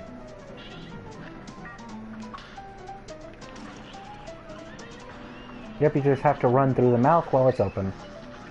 Otherwise, you have to attack the eyeball.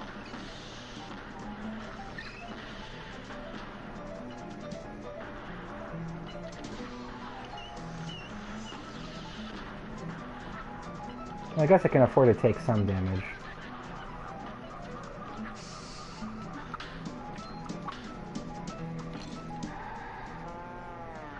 You can damage boost, or you can do stuff like that.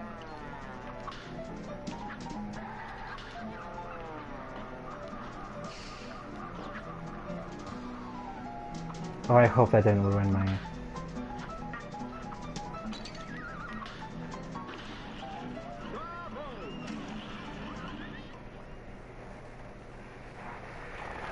If the whetstone counts against me for the pacifist, even though I didn't deal any damage.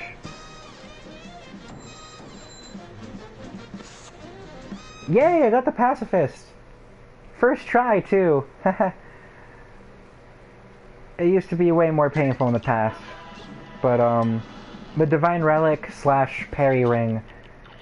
Because, Heart Ring. Gain 1 HP on your first, third, and sixth parry. That also makes that level very doable. Anyway, now we can go to Pork Rind and get more items. Do do do do do do do do do do. Parry sugar. Coffee's useful. I got the lobber. Do do do do do do do do.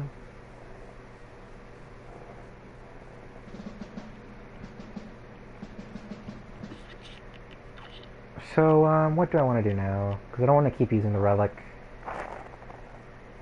I will equip the parry sugar and converge and charge. Actually, no. I've shown the pea shooter. It's the most basic weapon. I should show the spread.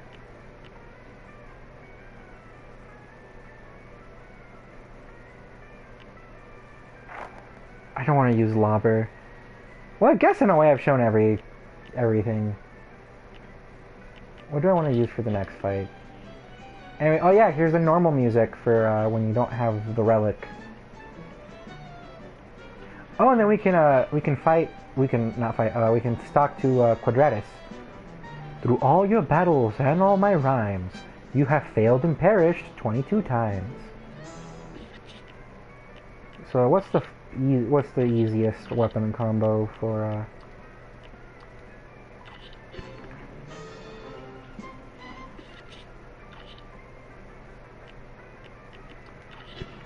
Spread and roundabout is the most useful for this fight. Beppy the Clown.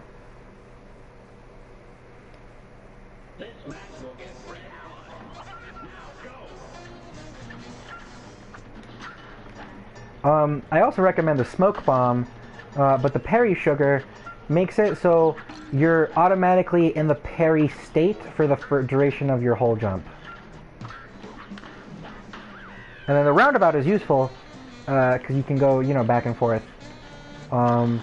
Phase 2, I recommend the spread and just jumping up at him. You can parry the nose off the roller coaster. And sometimes there's pink balloons. Ooh, one more HP.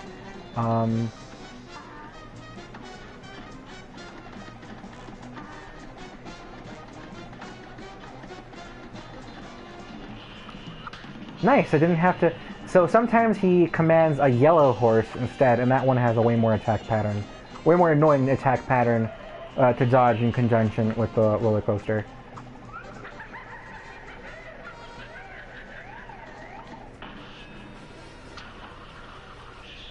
I feel like I probably could have saved that, but oh well.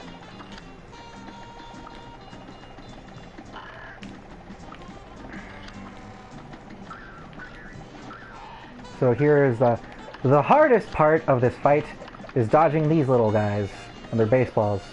But hey, I did it. One try too. From what I've seen in streamers and also when I first played the game, he is one of the hardest fights to learn that well.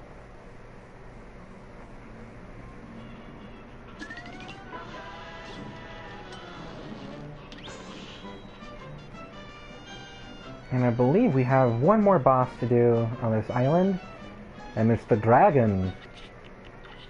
I'll keep the parry sugar, and now we can use a lobber and the charge shot. Grim Matchstick and Fiery Frolic. He's one of those fights where the music, the best part, is way after where they usually clear the fight. Because there's really catchy piano solo that happens.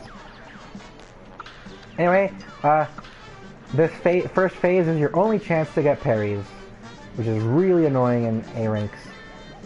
For rinks. Anyway, his fireballs always attack up or down in a wave. Sometimes he fires two of them, but as you saw, it's not that hard. And I missed that third parry. Excellent. So here's why I recommend a lobber for this phase. Immediately use a special.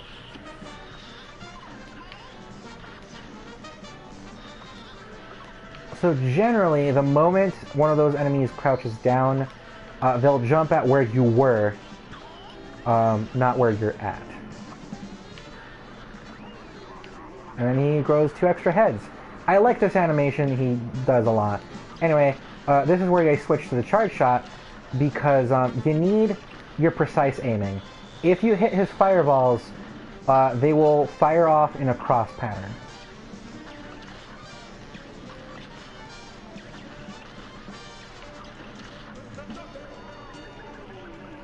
That is one of the few times I've done that boss in one try. Amazing. He's got a nice design. Who doesn't like a good, cute dragon?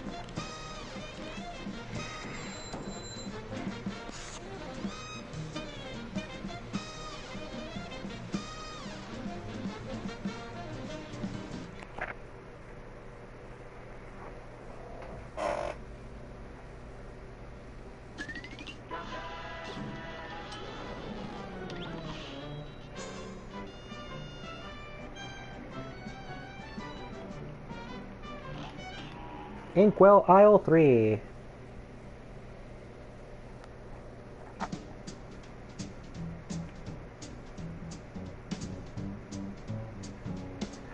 I'm Mr. King Dice. I'm the gamest in the land. I never play nice. I'm the devil's right-hand man. I want you to pass, 'cause you ain't done everything. Bring me those contracts. Come on, bring 'em to the king. Looks like I might have underestimated you bums. You gave it to them debtors but good. Go on over to the next island. Lots of fun times waiting for you there. Ha ha ha. I wish I had a better mic because I'm sure my singing wouldn't sound so bad in that moment. The little mugs have some fight in them, I'll say that much. They're making minced meat out of them debtors. You see, I knew there was something special about those fellas. Well, don't be too sure just yet, boss. I think there's something fishy about those two. Don't blow your wig, Dice. If those two little finks try to anything, I'll be waiting.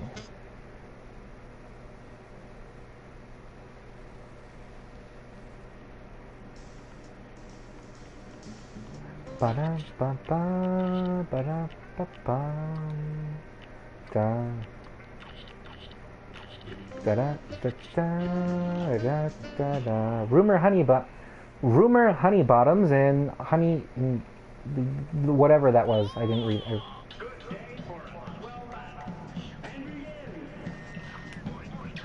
Oi, oi, oi.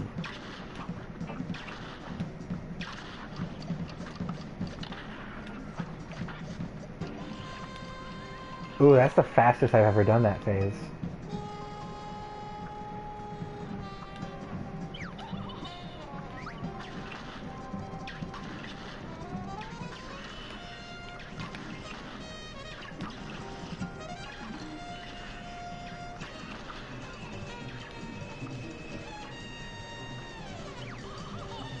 Oh ho ho ho ho.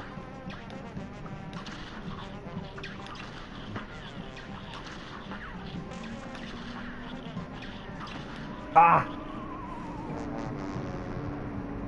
Dominate and abominate, that's how I be.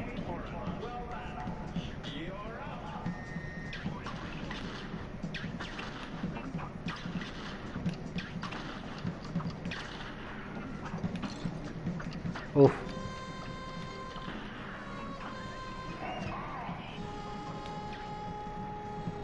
Not ideal to take damage that early.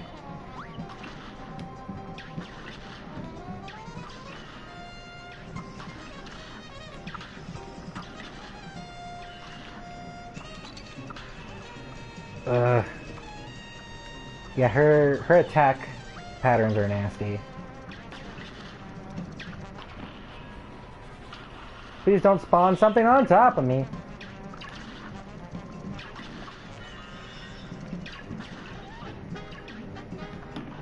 Fuck! Sorry. I'm trying to swear less.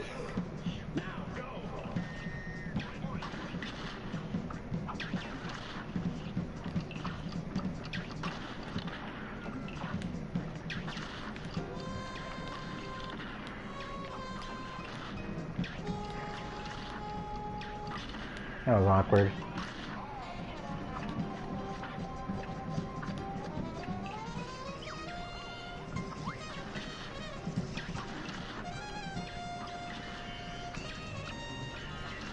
I wonder if the joke behind her and the fact that this is like a newspaper is the fact that, like, I don't know, gossip be queen bees? That's all I can think of. Damn, now I want to watch Mean Girls. Weird connection to say, weird connection I know, but like, when I think of like queen bees,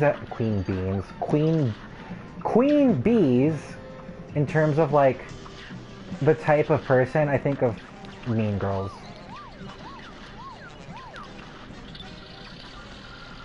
Anyway, this is where the crack shot's super useful.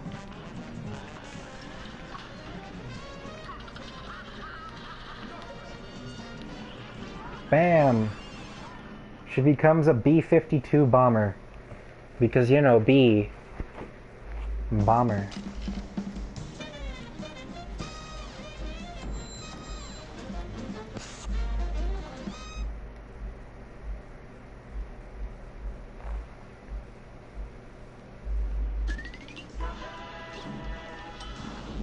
Da ba da da da da da da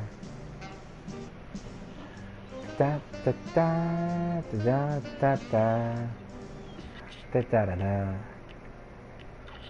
Da da da da da da da da da da da da da da. Here's a real high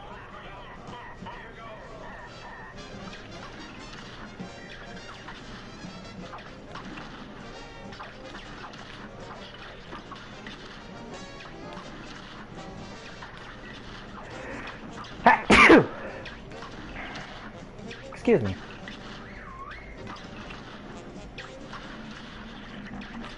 Fortunately, you don't. Fortunately, that bullet hell squid, if you get hit by one of his little ink things, it doesn't actually deal damage. Anyway, this boss's gimmick is that, so phase 2 is when the ship starts shooting at you, and then his other gimmick is that he summons his animals to attack you. And then you fight the boat itself.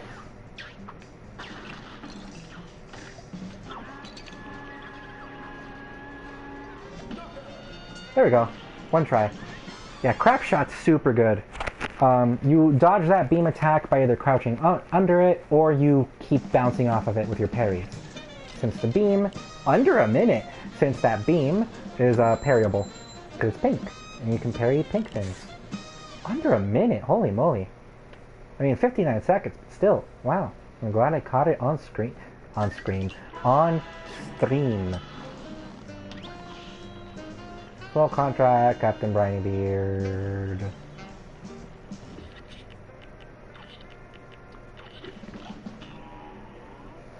And because I want to do these levels fast, I'm going to equip the Divine Relic.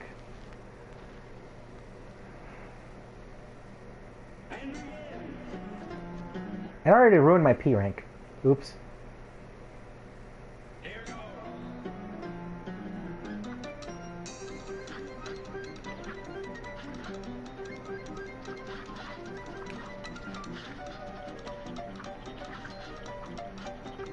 So I'm not sure if pacifist means don't attack or just don't deal damage. It's gotta be able to deal no damage, right? Darn fish.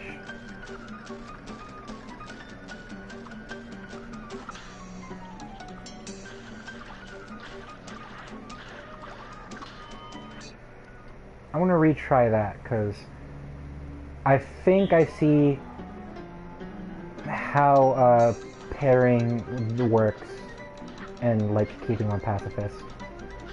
Because the axe itself has a hitbox, and I can tell.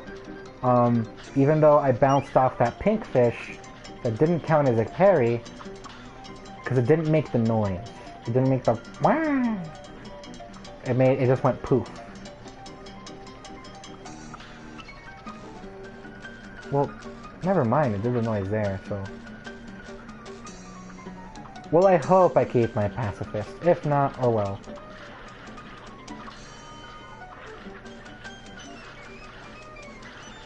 Killing enemies with a parry doesn't count against you in terms of pacifism. I hope. Oh, you bitch! Like the little urchin guys, their design is cute.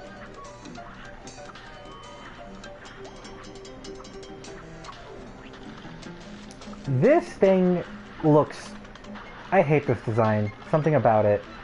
That face. Oh, 3 more HP.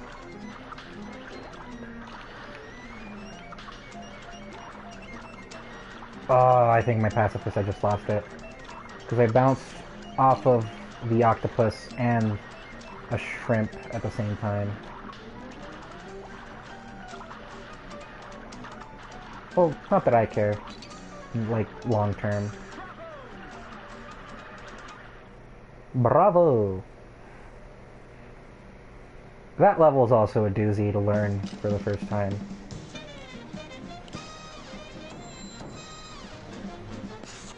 Hey, yep, I did. I killed an enemy by accident.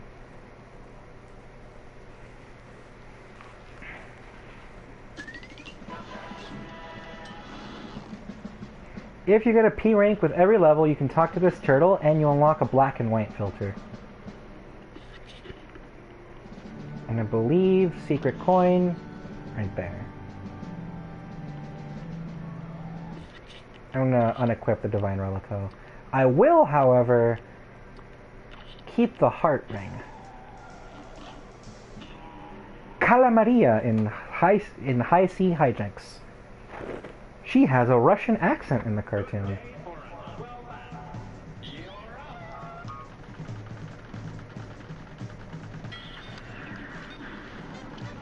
And on YouTube, you can find a recording of the performance for this track. As in, like, a recording of, like, the actual people playing the song. Because, you know, of course, it's already a recording in terms of, like, music, like, bleh, you know what I mean. Track.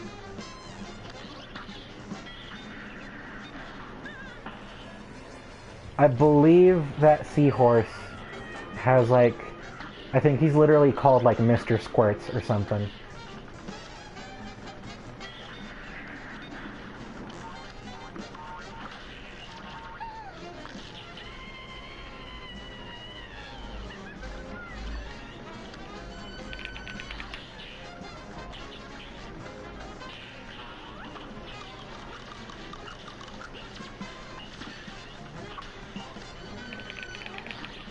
So, her beam attack does have a telegraph, actually. You hear like a briefly.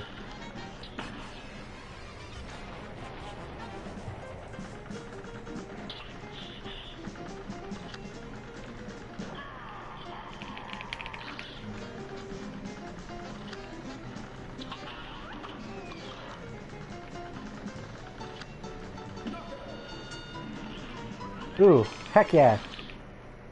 Was that no damage? Or was that... No, I did take damage, but that is an A+.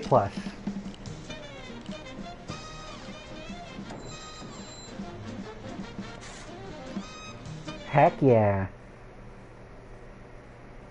Gosh, I like the heart ring. It makes everything so... It makes A and S ranks so much easier. Soul Contract, Calamaria.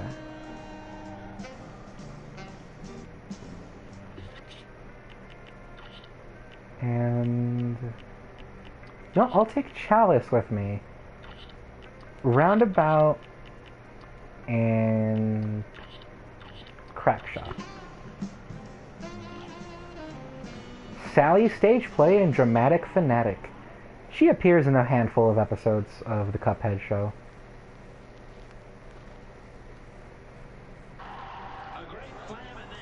Asbestos curtain. Here's why I wanted Chalice. Because you can immediately access a secret phase to the fight. If you stand on the stage props, you just kill a dude.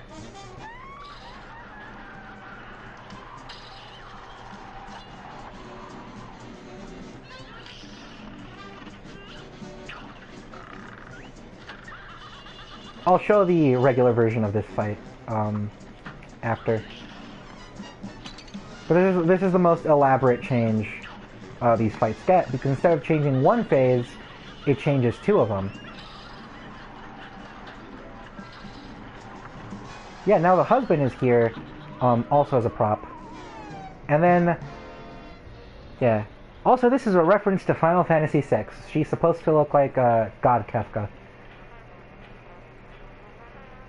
And then in the final phase, nothing changes gameplay-wise.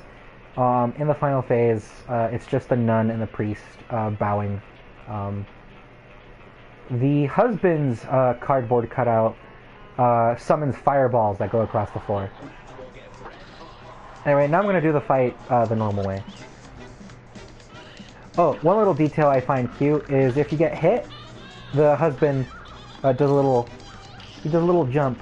And if you're hitting her, he does that animation instead.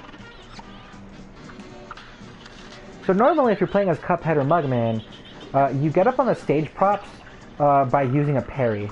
But because Chalice can just double jump, you get that secret phase way easier. I recommend listening to this song on your own time, Dramatic Fanatic. It has a tap dance solo. Anyway, this phase, instead of the nuns throwing crosses at you, it's these babies throwing bottles directly under them. And the husband still appears. Also, I forgot that becomes vertical instead of horizontal when you play Chalice. I wasted a special. Oops.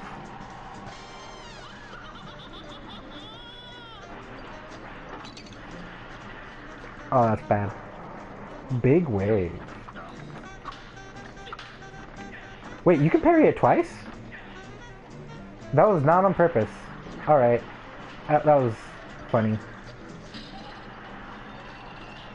And here's why I brought Crack Shot. As I said, what's different is, in the other version in the background, it's just the priest and a nun bowing in the background.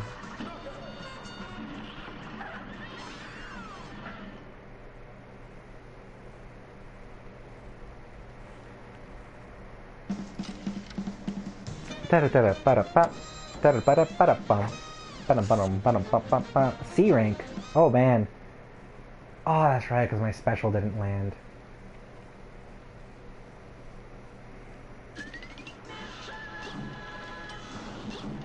Do do do do do do do.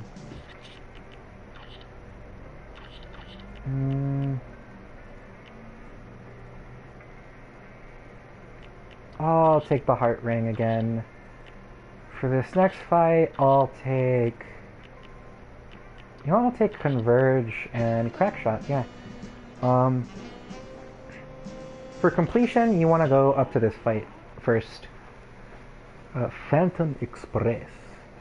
Well, I'll see what I mean by completion. Technically doesn't matter, but...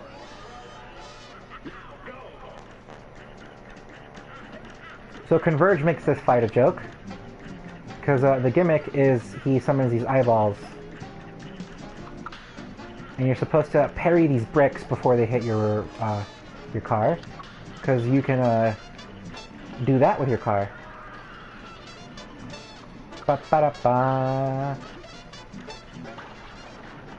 Well, hello, Mr. Conductor. Da-da-da-da-da-da-da-da-ba-ba.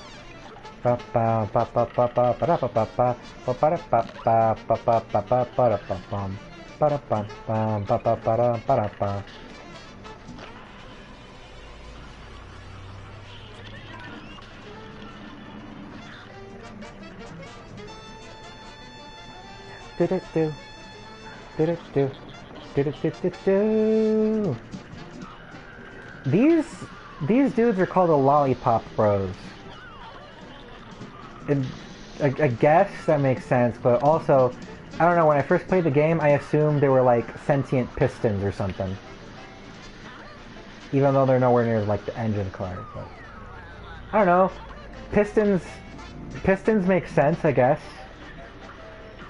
So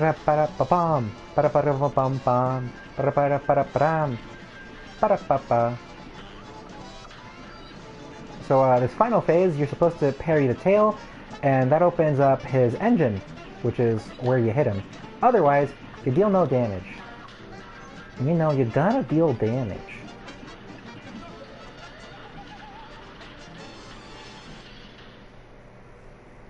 Man, figuring out those backgrounds and how to loop them must have been a pain in the butt.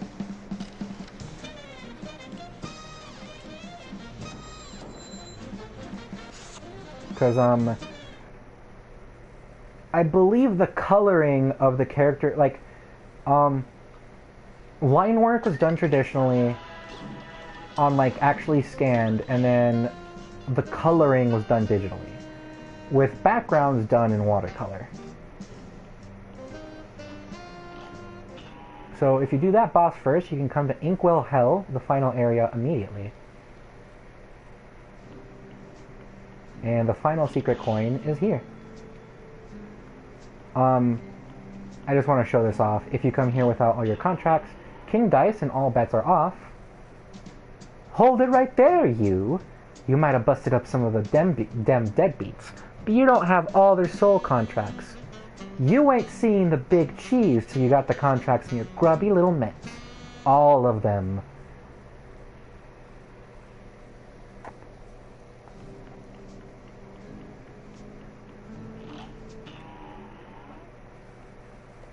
I believe I have 2 more bosses and a running gun.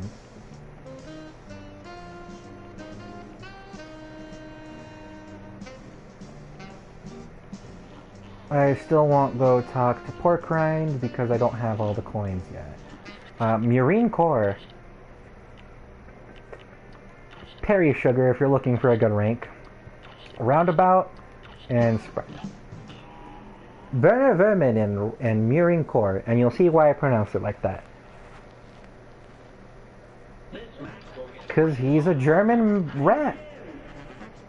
And I believe in World War I, British soldiers were called Toms, and German soldiers were frequently called Jerrys. Don't know if this applies as a reference to the one cartoon everyone knows, but it's a clever reference. Also, I like the idea that this is because if you look up in the corner there, implication is that the owner of the house he's infesting is a British soldier, or at least British in general.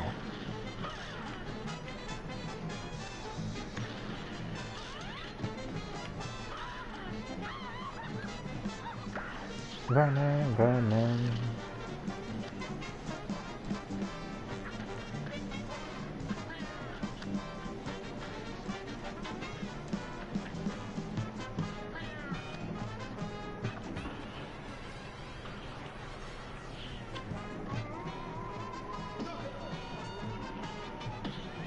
Yep, and he was piloting the cat. The ghosts just throw projectiles at you. If the projectiles hit the floor, it's 2 bubbles that travel across the floor that you have to jump over. But not a problem if you just kill the boss fast enough. Haha.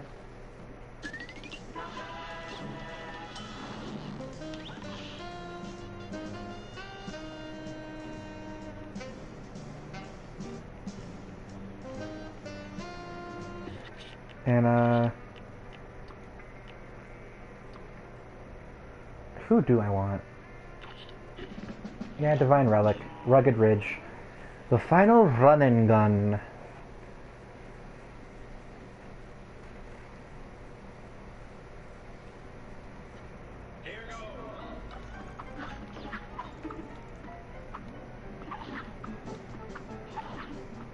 Before the DLC, this was definitely the hardest level to get a pacifist in. You can dash over that weird rock guy. But I'll just take the damage boost, since I'll get to parry anyway. No! Oh, I need the HP!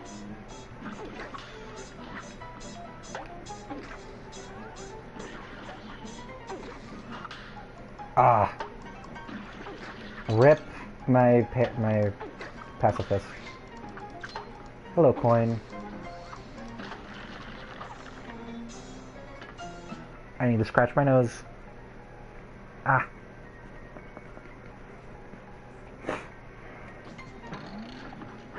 Ah, I already lost the pacifist. I believe you can either dash through this guy or... Oh no, you're supposed to parry his face.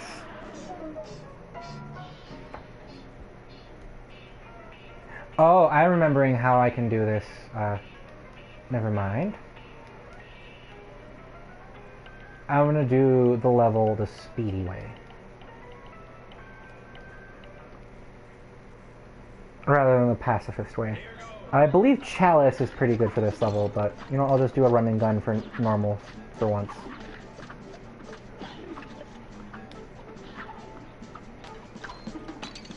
Oof, man, oof. That does not bode well.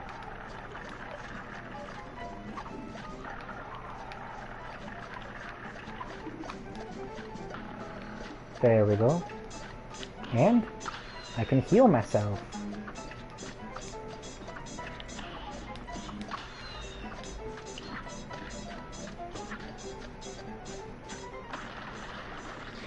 Pa pa pa pa da pa.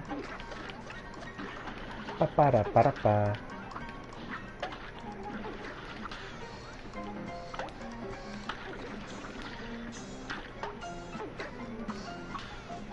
There we go.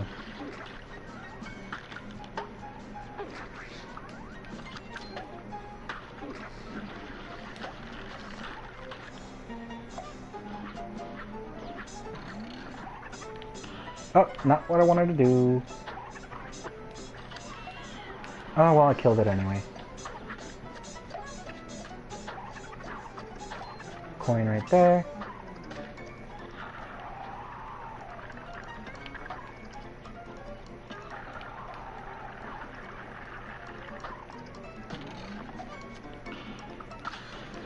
There we go. That's how you skip over that, which is real funny. Also, I don't suggest the smoke bomb specifically for this final segment. Platforming is way harder when you have to remember the, like, I guess what I mean is, like, since you just appear and reappear, like, disappear and reappear instead of seeing the dash in action. Oh boy. The laugh of those little flaming heads reminds me of Pac-Man Arrangement. Fun game.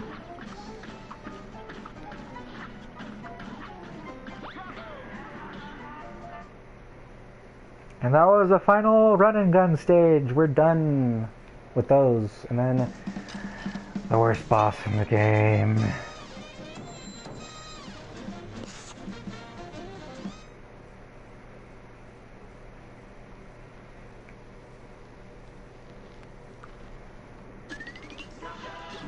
Cuphead.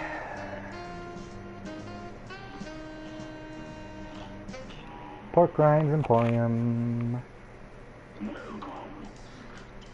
Twist up. Heart. Twin heart. What last 3 coins am I missing?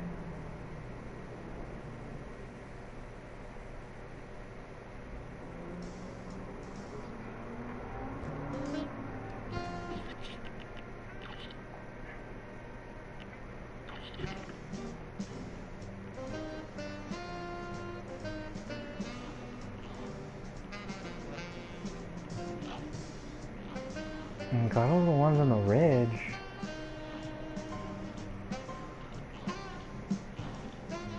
I talked to all the NPCs who give you coins. What coins am I missing then?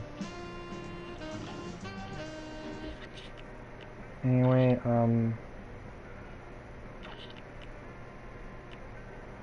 mysterious disappearing coins, I forgot where they were aside. Oh, this is the worst boss in the game. Ba bum bum ba ba ba da da da da do da da da da do.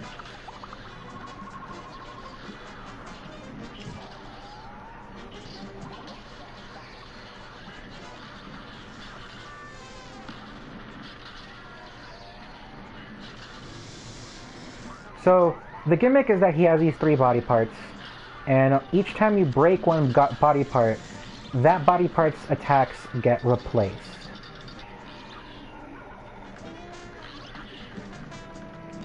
Anyway, best way to tackle this phase is if you don't have your special, get behind him and use your regular shot. I used to think that the lobbed explosions were better, but nah, it's better to just do that.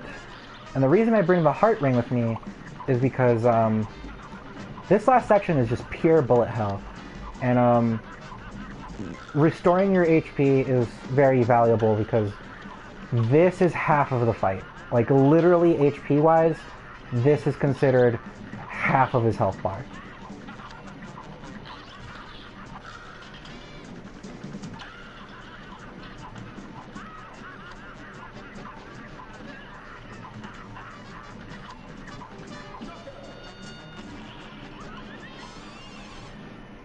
And I believe that was an S rank, or A+, technically.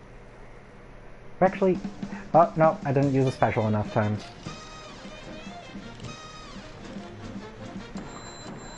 Oof. Oof, that's like the easiest requirement to meet. Aw, man.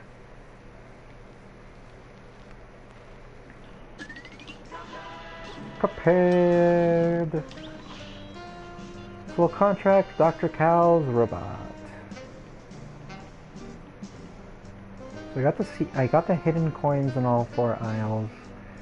I got the hidden... I did all the King's Landing. I got the hidden coin there. Got the tutorial coins. I talked to the strawberry.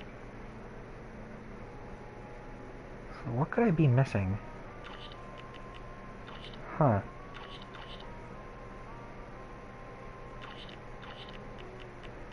So I do recommend a homing attack and whatever other bullets you want.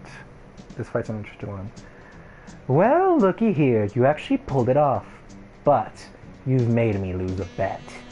And for that, you ain't seeing the boss just yet. We're gonna play a little game first. So I A+ and S ranked this at launch, which meant no damage for the whole gauntlet. Awful time. Don't recommend it. I'm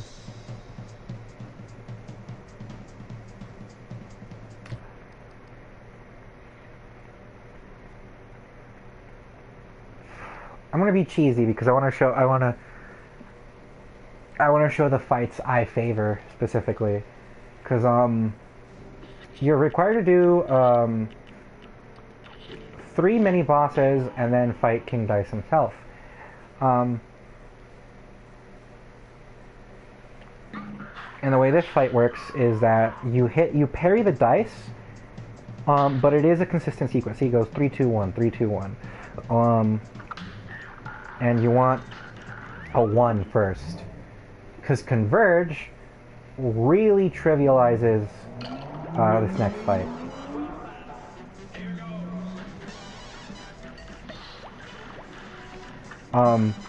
Usually their hitboxes are blocking one another, but with Converge, because it pierces, you can hit all of them.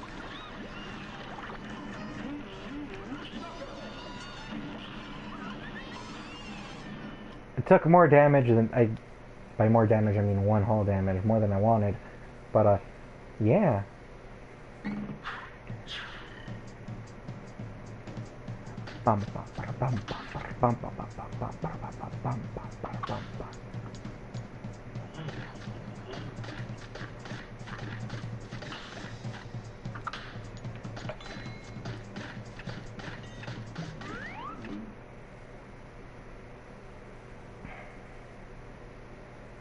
Oops.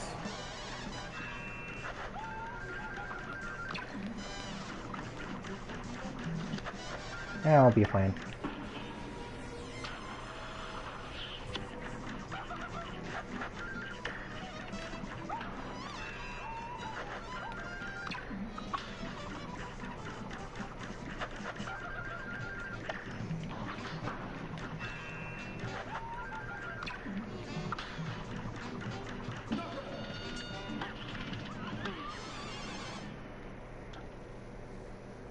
So ever since they fixed the way the HP ranking works, this fight is easier to get a good ranking in. Because the gimmick is you can hit the hearts and restore HP. Or get bonus HP. Some fights I don't suggest doing. Number 7 is one of the hardest fights to do, specifically if you don't have the smoke bomb. While number 8 is probably the easiest boss in this batch of in all 9 fights. It's a magic 8-ball, who's kind of creepy. I believe the entirety of this fight is inspired by Gunstar Heroes. Not a game I've played nor have seen, but the art book does say this is inspired by something called the Dice Palace. This boss fight, this mini boss specifically, is pretty inspired.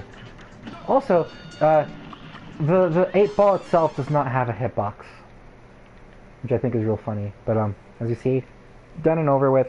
I got hit once, didn't want to, but dodging the pool, the little thingies, is pretty easy because they have a consistent arc. When I hit a 2, no! Oh no! Oh no, bro! Oh no, chat! This is the longest fight in the game. I hate this monkey.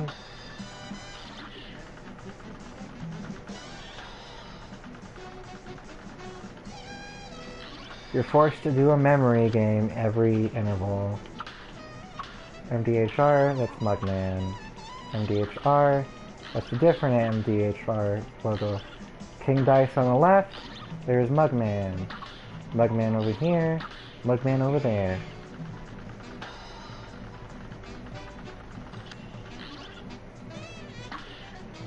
King Dice on the right. Also, I would like to point out, this stage is remixing the intro theme of the game.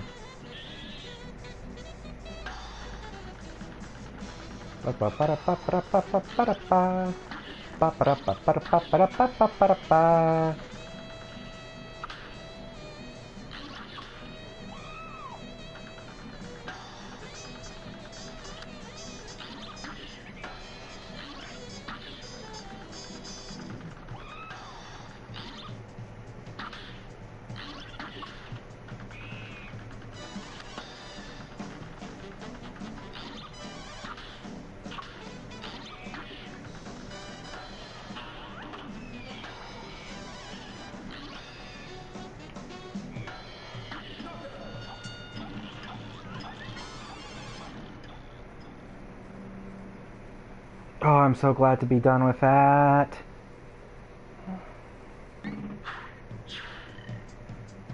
So now I need a 1, a 2, or just a 3.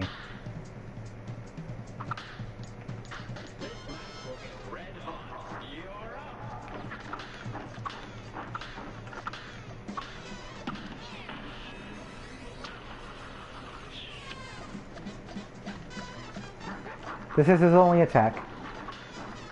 He just got 3 of the cards. Confusingly enough, at launch, that attack had more detail because he had all 4 card suits.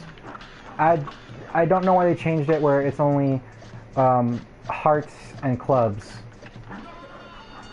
I'm guessing so you don't confuse the diamonds with the hearts. But, I mean, there's still a difference between the red and pink. Oh well.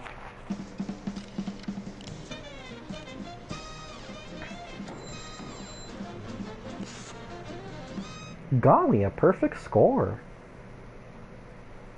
And we're almost done with the game.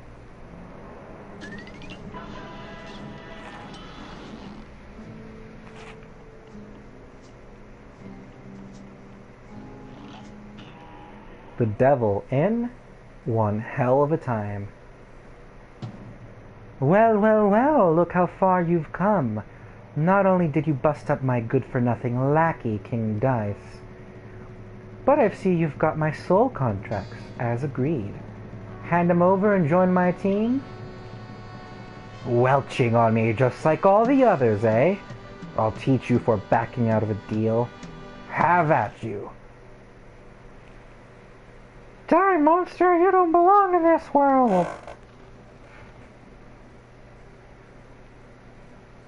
I hear have at you and I just think of the Symphony of the Night meme. Also, I didn't change my weapons. Oops.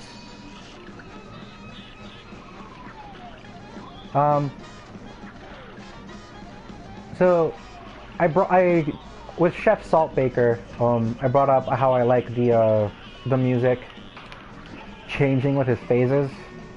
Because the devil has 2 songs, and this one, Admission to Perdition, is really good, but what's such a shame is that it's a medley of a bunch of previous boss themes throughout the game. And this first phase is so short, you will not get to even the start of that medley.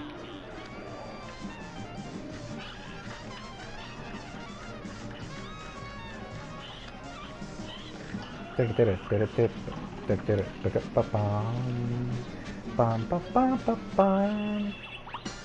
now we get to the actual boss theme called One Hell of a Time.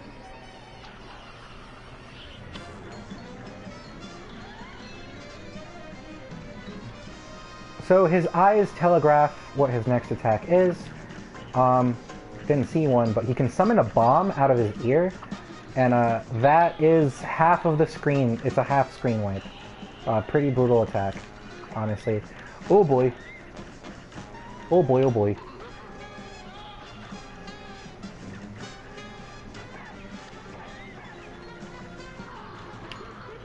Ooh.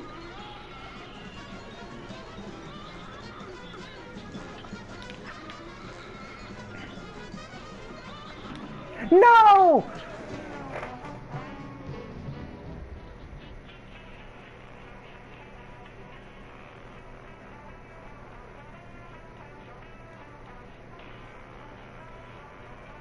I'm not mad. Definitely not mad. I'm fine.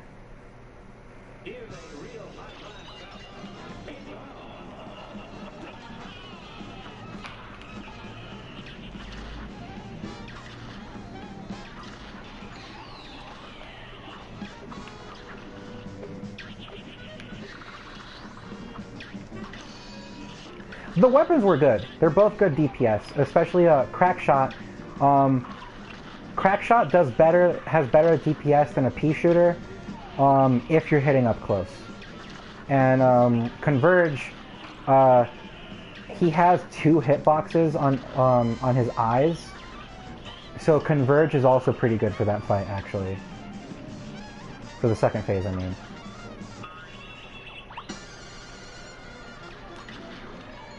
Oh, there's a bomb attack. And free HP.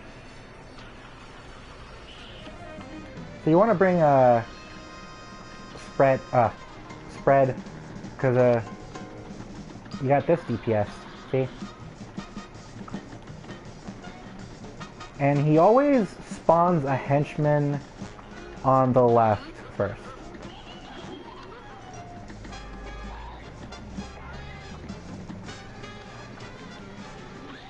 But by the time you enter the next... Oh, this is bad, chat. No!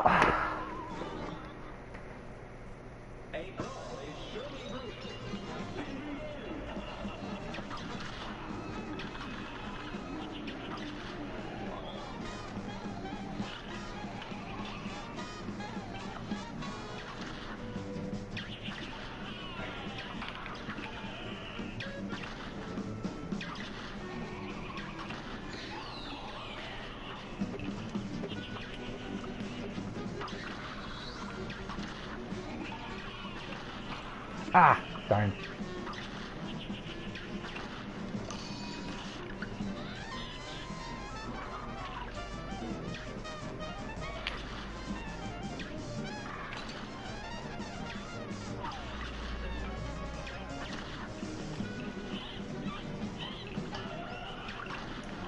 I'm gonna need those parry heals.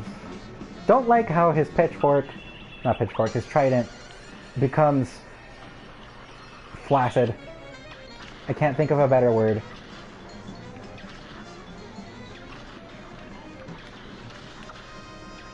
Got back in HP.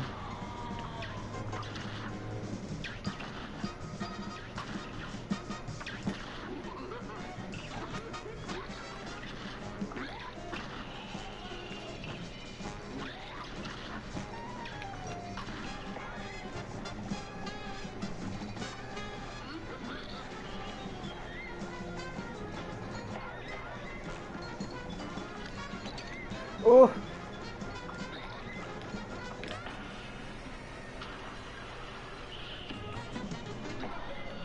Ooh! That was basically a phase skip. Oh, that was spicy.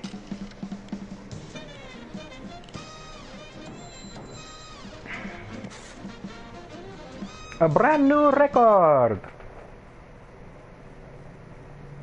So I got S rank, and every boss before the DLC came out and made it easier with the heart ring.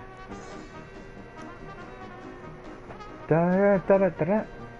So I recommend watching the Swing You Sinners short by Fleischer Studios, and I recommend I bring it up now because it has a closing numbers called Swing. It's like it closes with a number name with the same name as the short, and it has this melody. Da, da, da, da, da, da, da, da, da, da.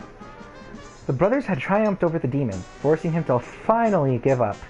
"We shall accept your surrender, devil," Cuphead laughed. "But we're not done yet." And with that, Cuphead and Mugman destroyed all of the soul contracts, releasing Inkwell Isle's residents from eternal servitude to the devil. "Gosh, I can't wait to tell everybody," Cuphead said. The boys set off for home, and at top speed.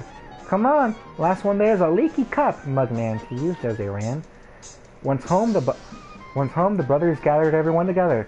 "You're all free from the devil's debt," Cuphead announced. "Bother us again," Mugman added. The Elder Kettle was literally brimming with pride as everyone began to cheer. "Let's hear it for Cuphead and Mugman! Hip hip hurrah! Hip hip hurrah!" As an all-day celebration began, the brothers promised to never wander into trouble again. And they didn't. Until next time, of course. But that is another story. So, Cuphead, the main game, and the DLC all in one stream. I'm happy with that.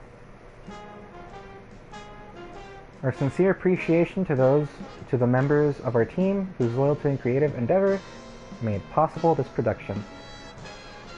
So, unlike Hollow Knight, I'm sensible and only purchased this game twice. Because I do have the Steam version, but my family PC didn't run it at the best frame rate.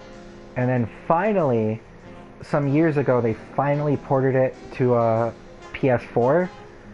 I got a Switch port first, but I didn't own a Switch at the time. And I don't think I'd purchase it again on the Switch. Because I do prefer the PS4 controller. This would almost be my game of the year in terms of the original year this came out, which I think was... Damn, was it 2016? Or was it 2017? Either way, what an exciting year for indie games. Because the same year that Cuphead released, Hollow Knight also came out. So, two of my favorite games of all time, mind you, came out in the same year. Really, that general span of time was pretty good for indies, because I think close after was also another game I really like, Hyper Light Drifter, which I also recommend. Even though I showed all the game, I do say if you want to try it out and support the creators, I do recommend it. On Switch specifically, I have seen it on sale quite often. It was on sale not too long ago, together with the DLC. It's definitely... It is a short game, mind you. Obviously, considering I just streamed it in like less than 3 hours. But it's well worth the price. Especially because you can do... It's one of those games where there's a lot of challenge runs you can also do. Like, you can try doing it with just one weapon. And maybe that weapon sucks, like the tornado. The genre of this game is not my cup of tea. That's valid. Also, I hope your pun... Is it a pun? Well, either way, it seems somewhat intended. But, yeah, this is a fun game. There's a lot of challenge. Very punishing, but pretty lenient at the same time. Man, it feels weird to see special thanks Microsoft on a PS4 game. But then again, Microsoft has chilled out in the past years. At the same time, not really. I believe in the news it's been confirmed that their bid to buy Activision was an effort to, quote, destroy Sony, which, no.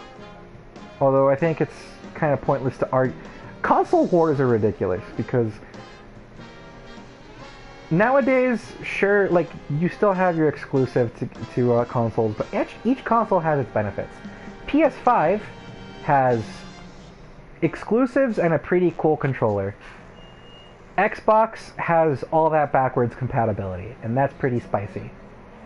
Nintendo has the portability, but with the caveat of, portability, you sacrifice usefulness. And then PC gaming, people will say, PC gaming, master race. But the thing is, PC gaming is not affordable. So that's, I don't know why I suddenly went about console comparisons, but yeah. Thank you for watching, even though it was just one viewer. But if anyone watches the VOD, thank you too. Gonna end stream here. Gonna make the highlight. Gonna publish the highlight later. But thank you very much for watching.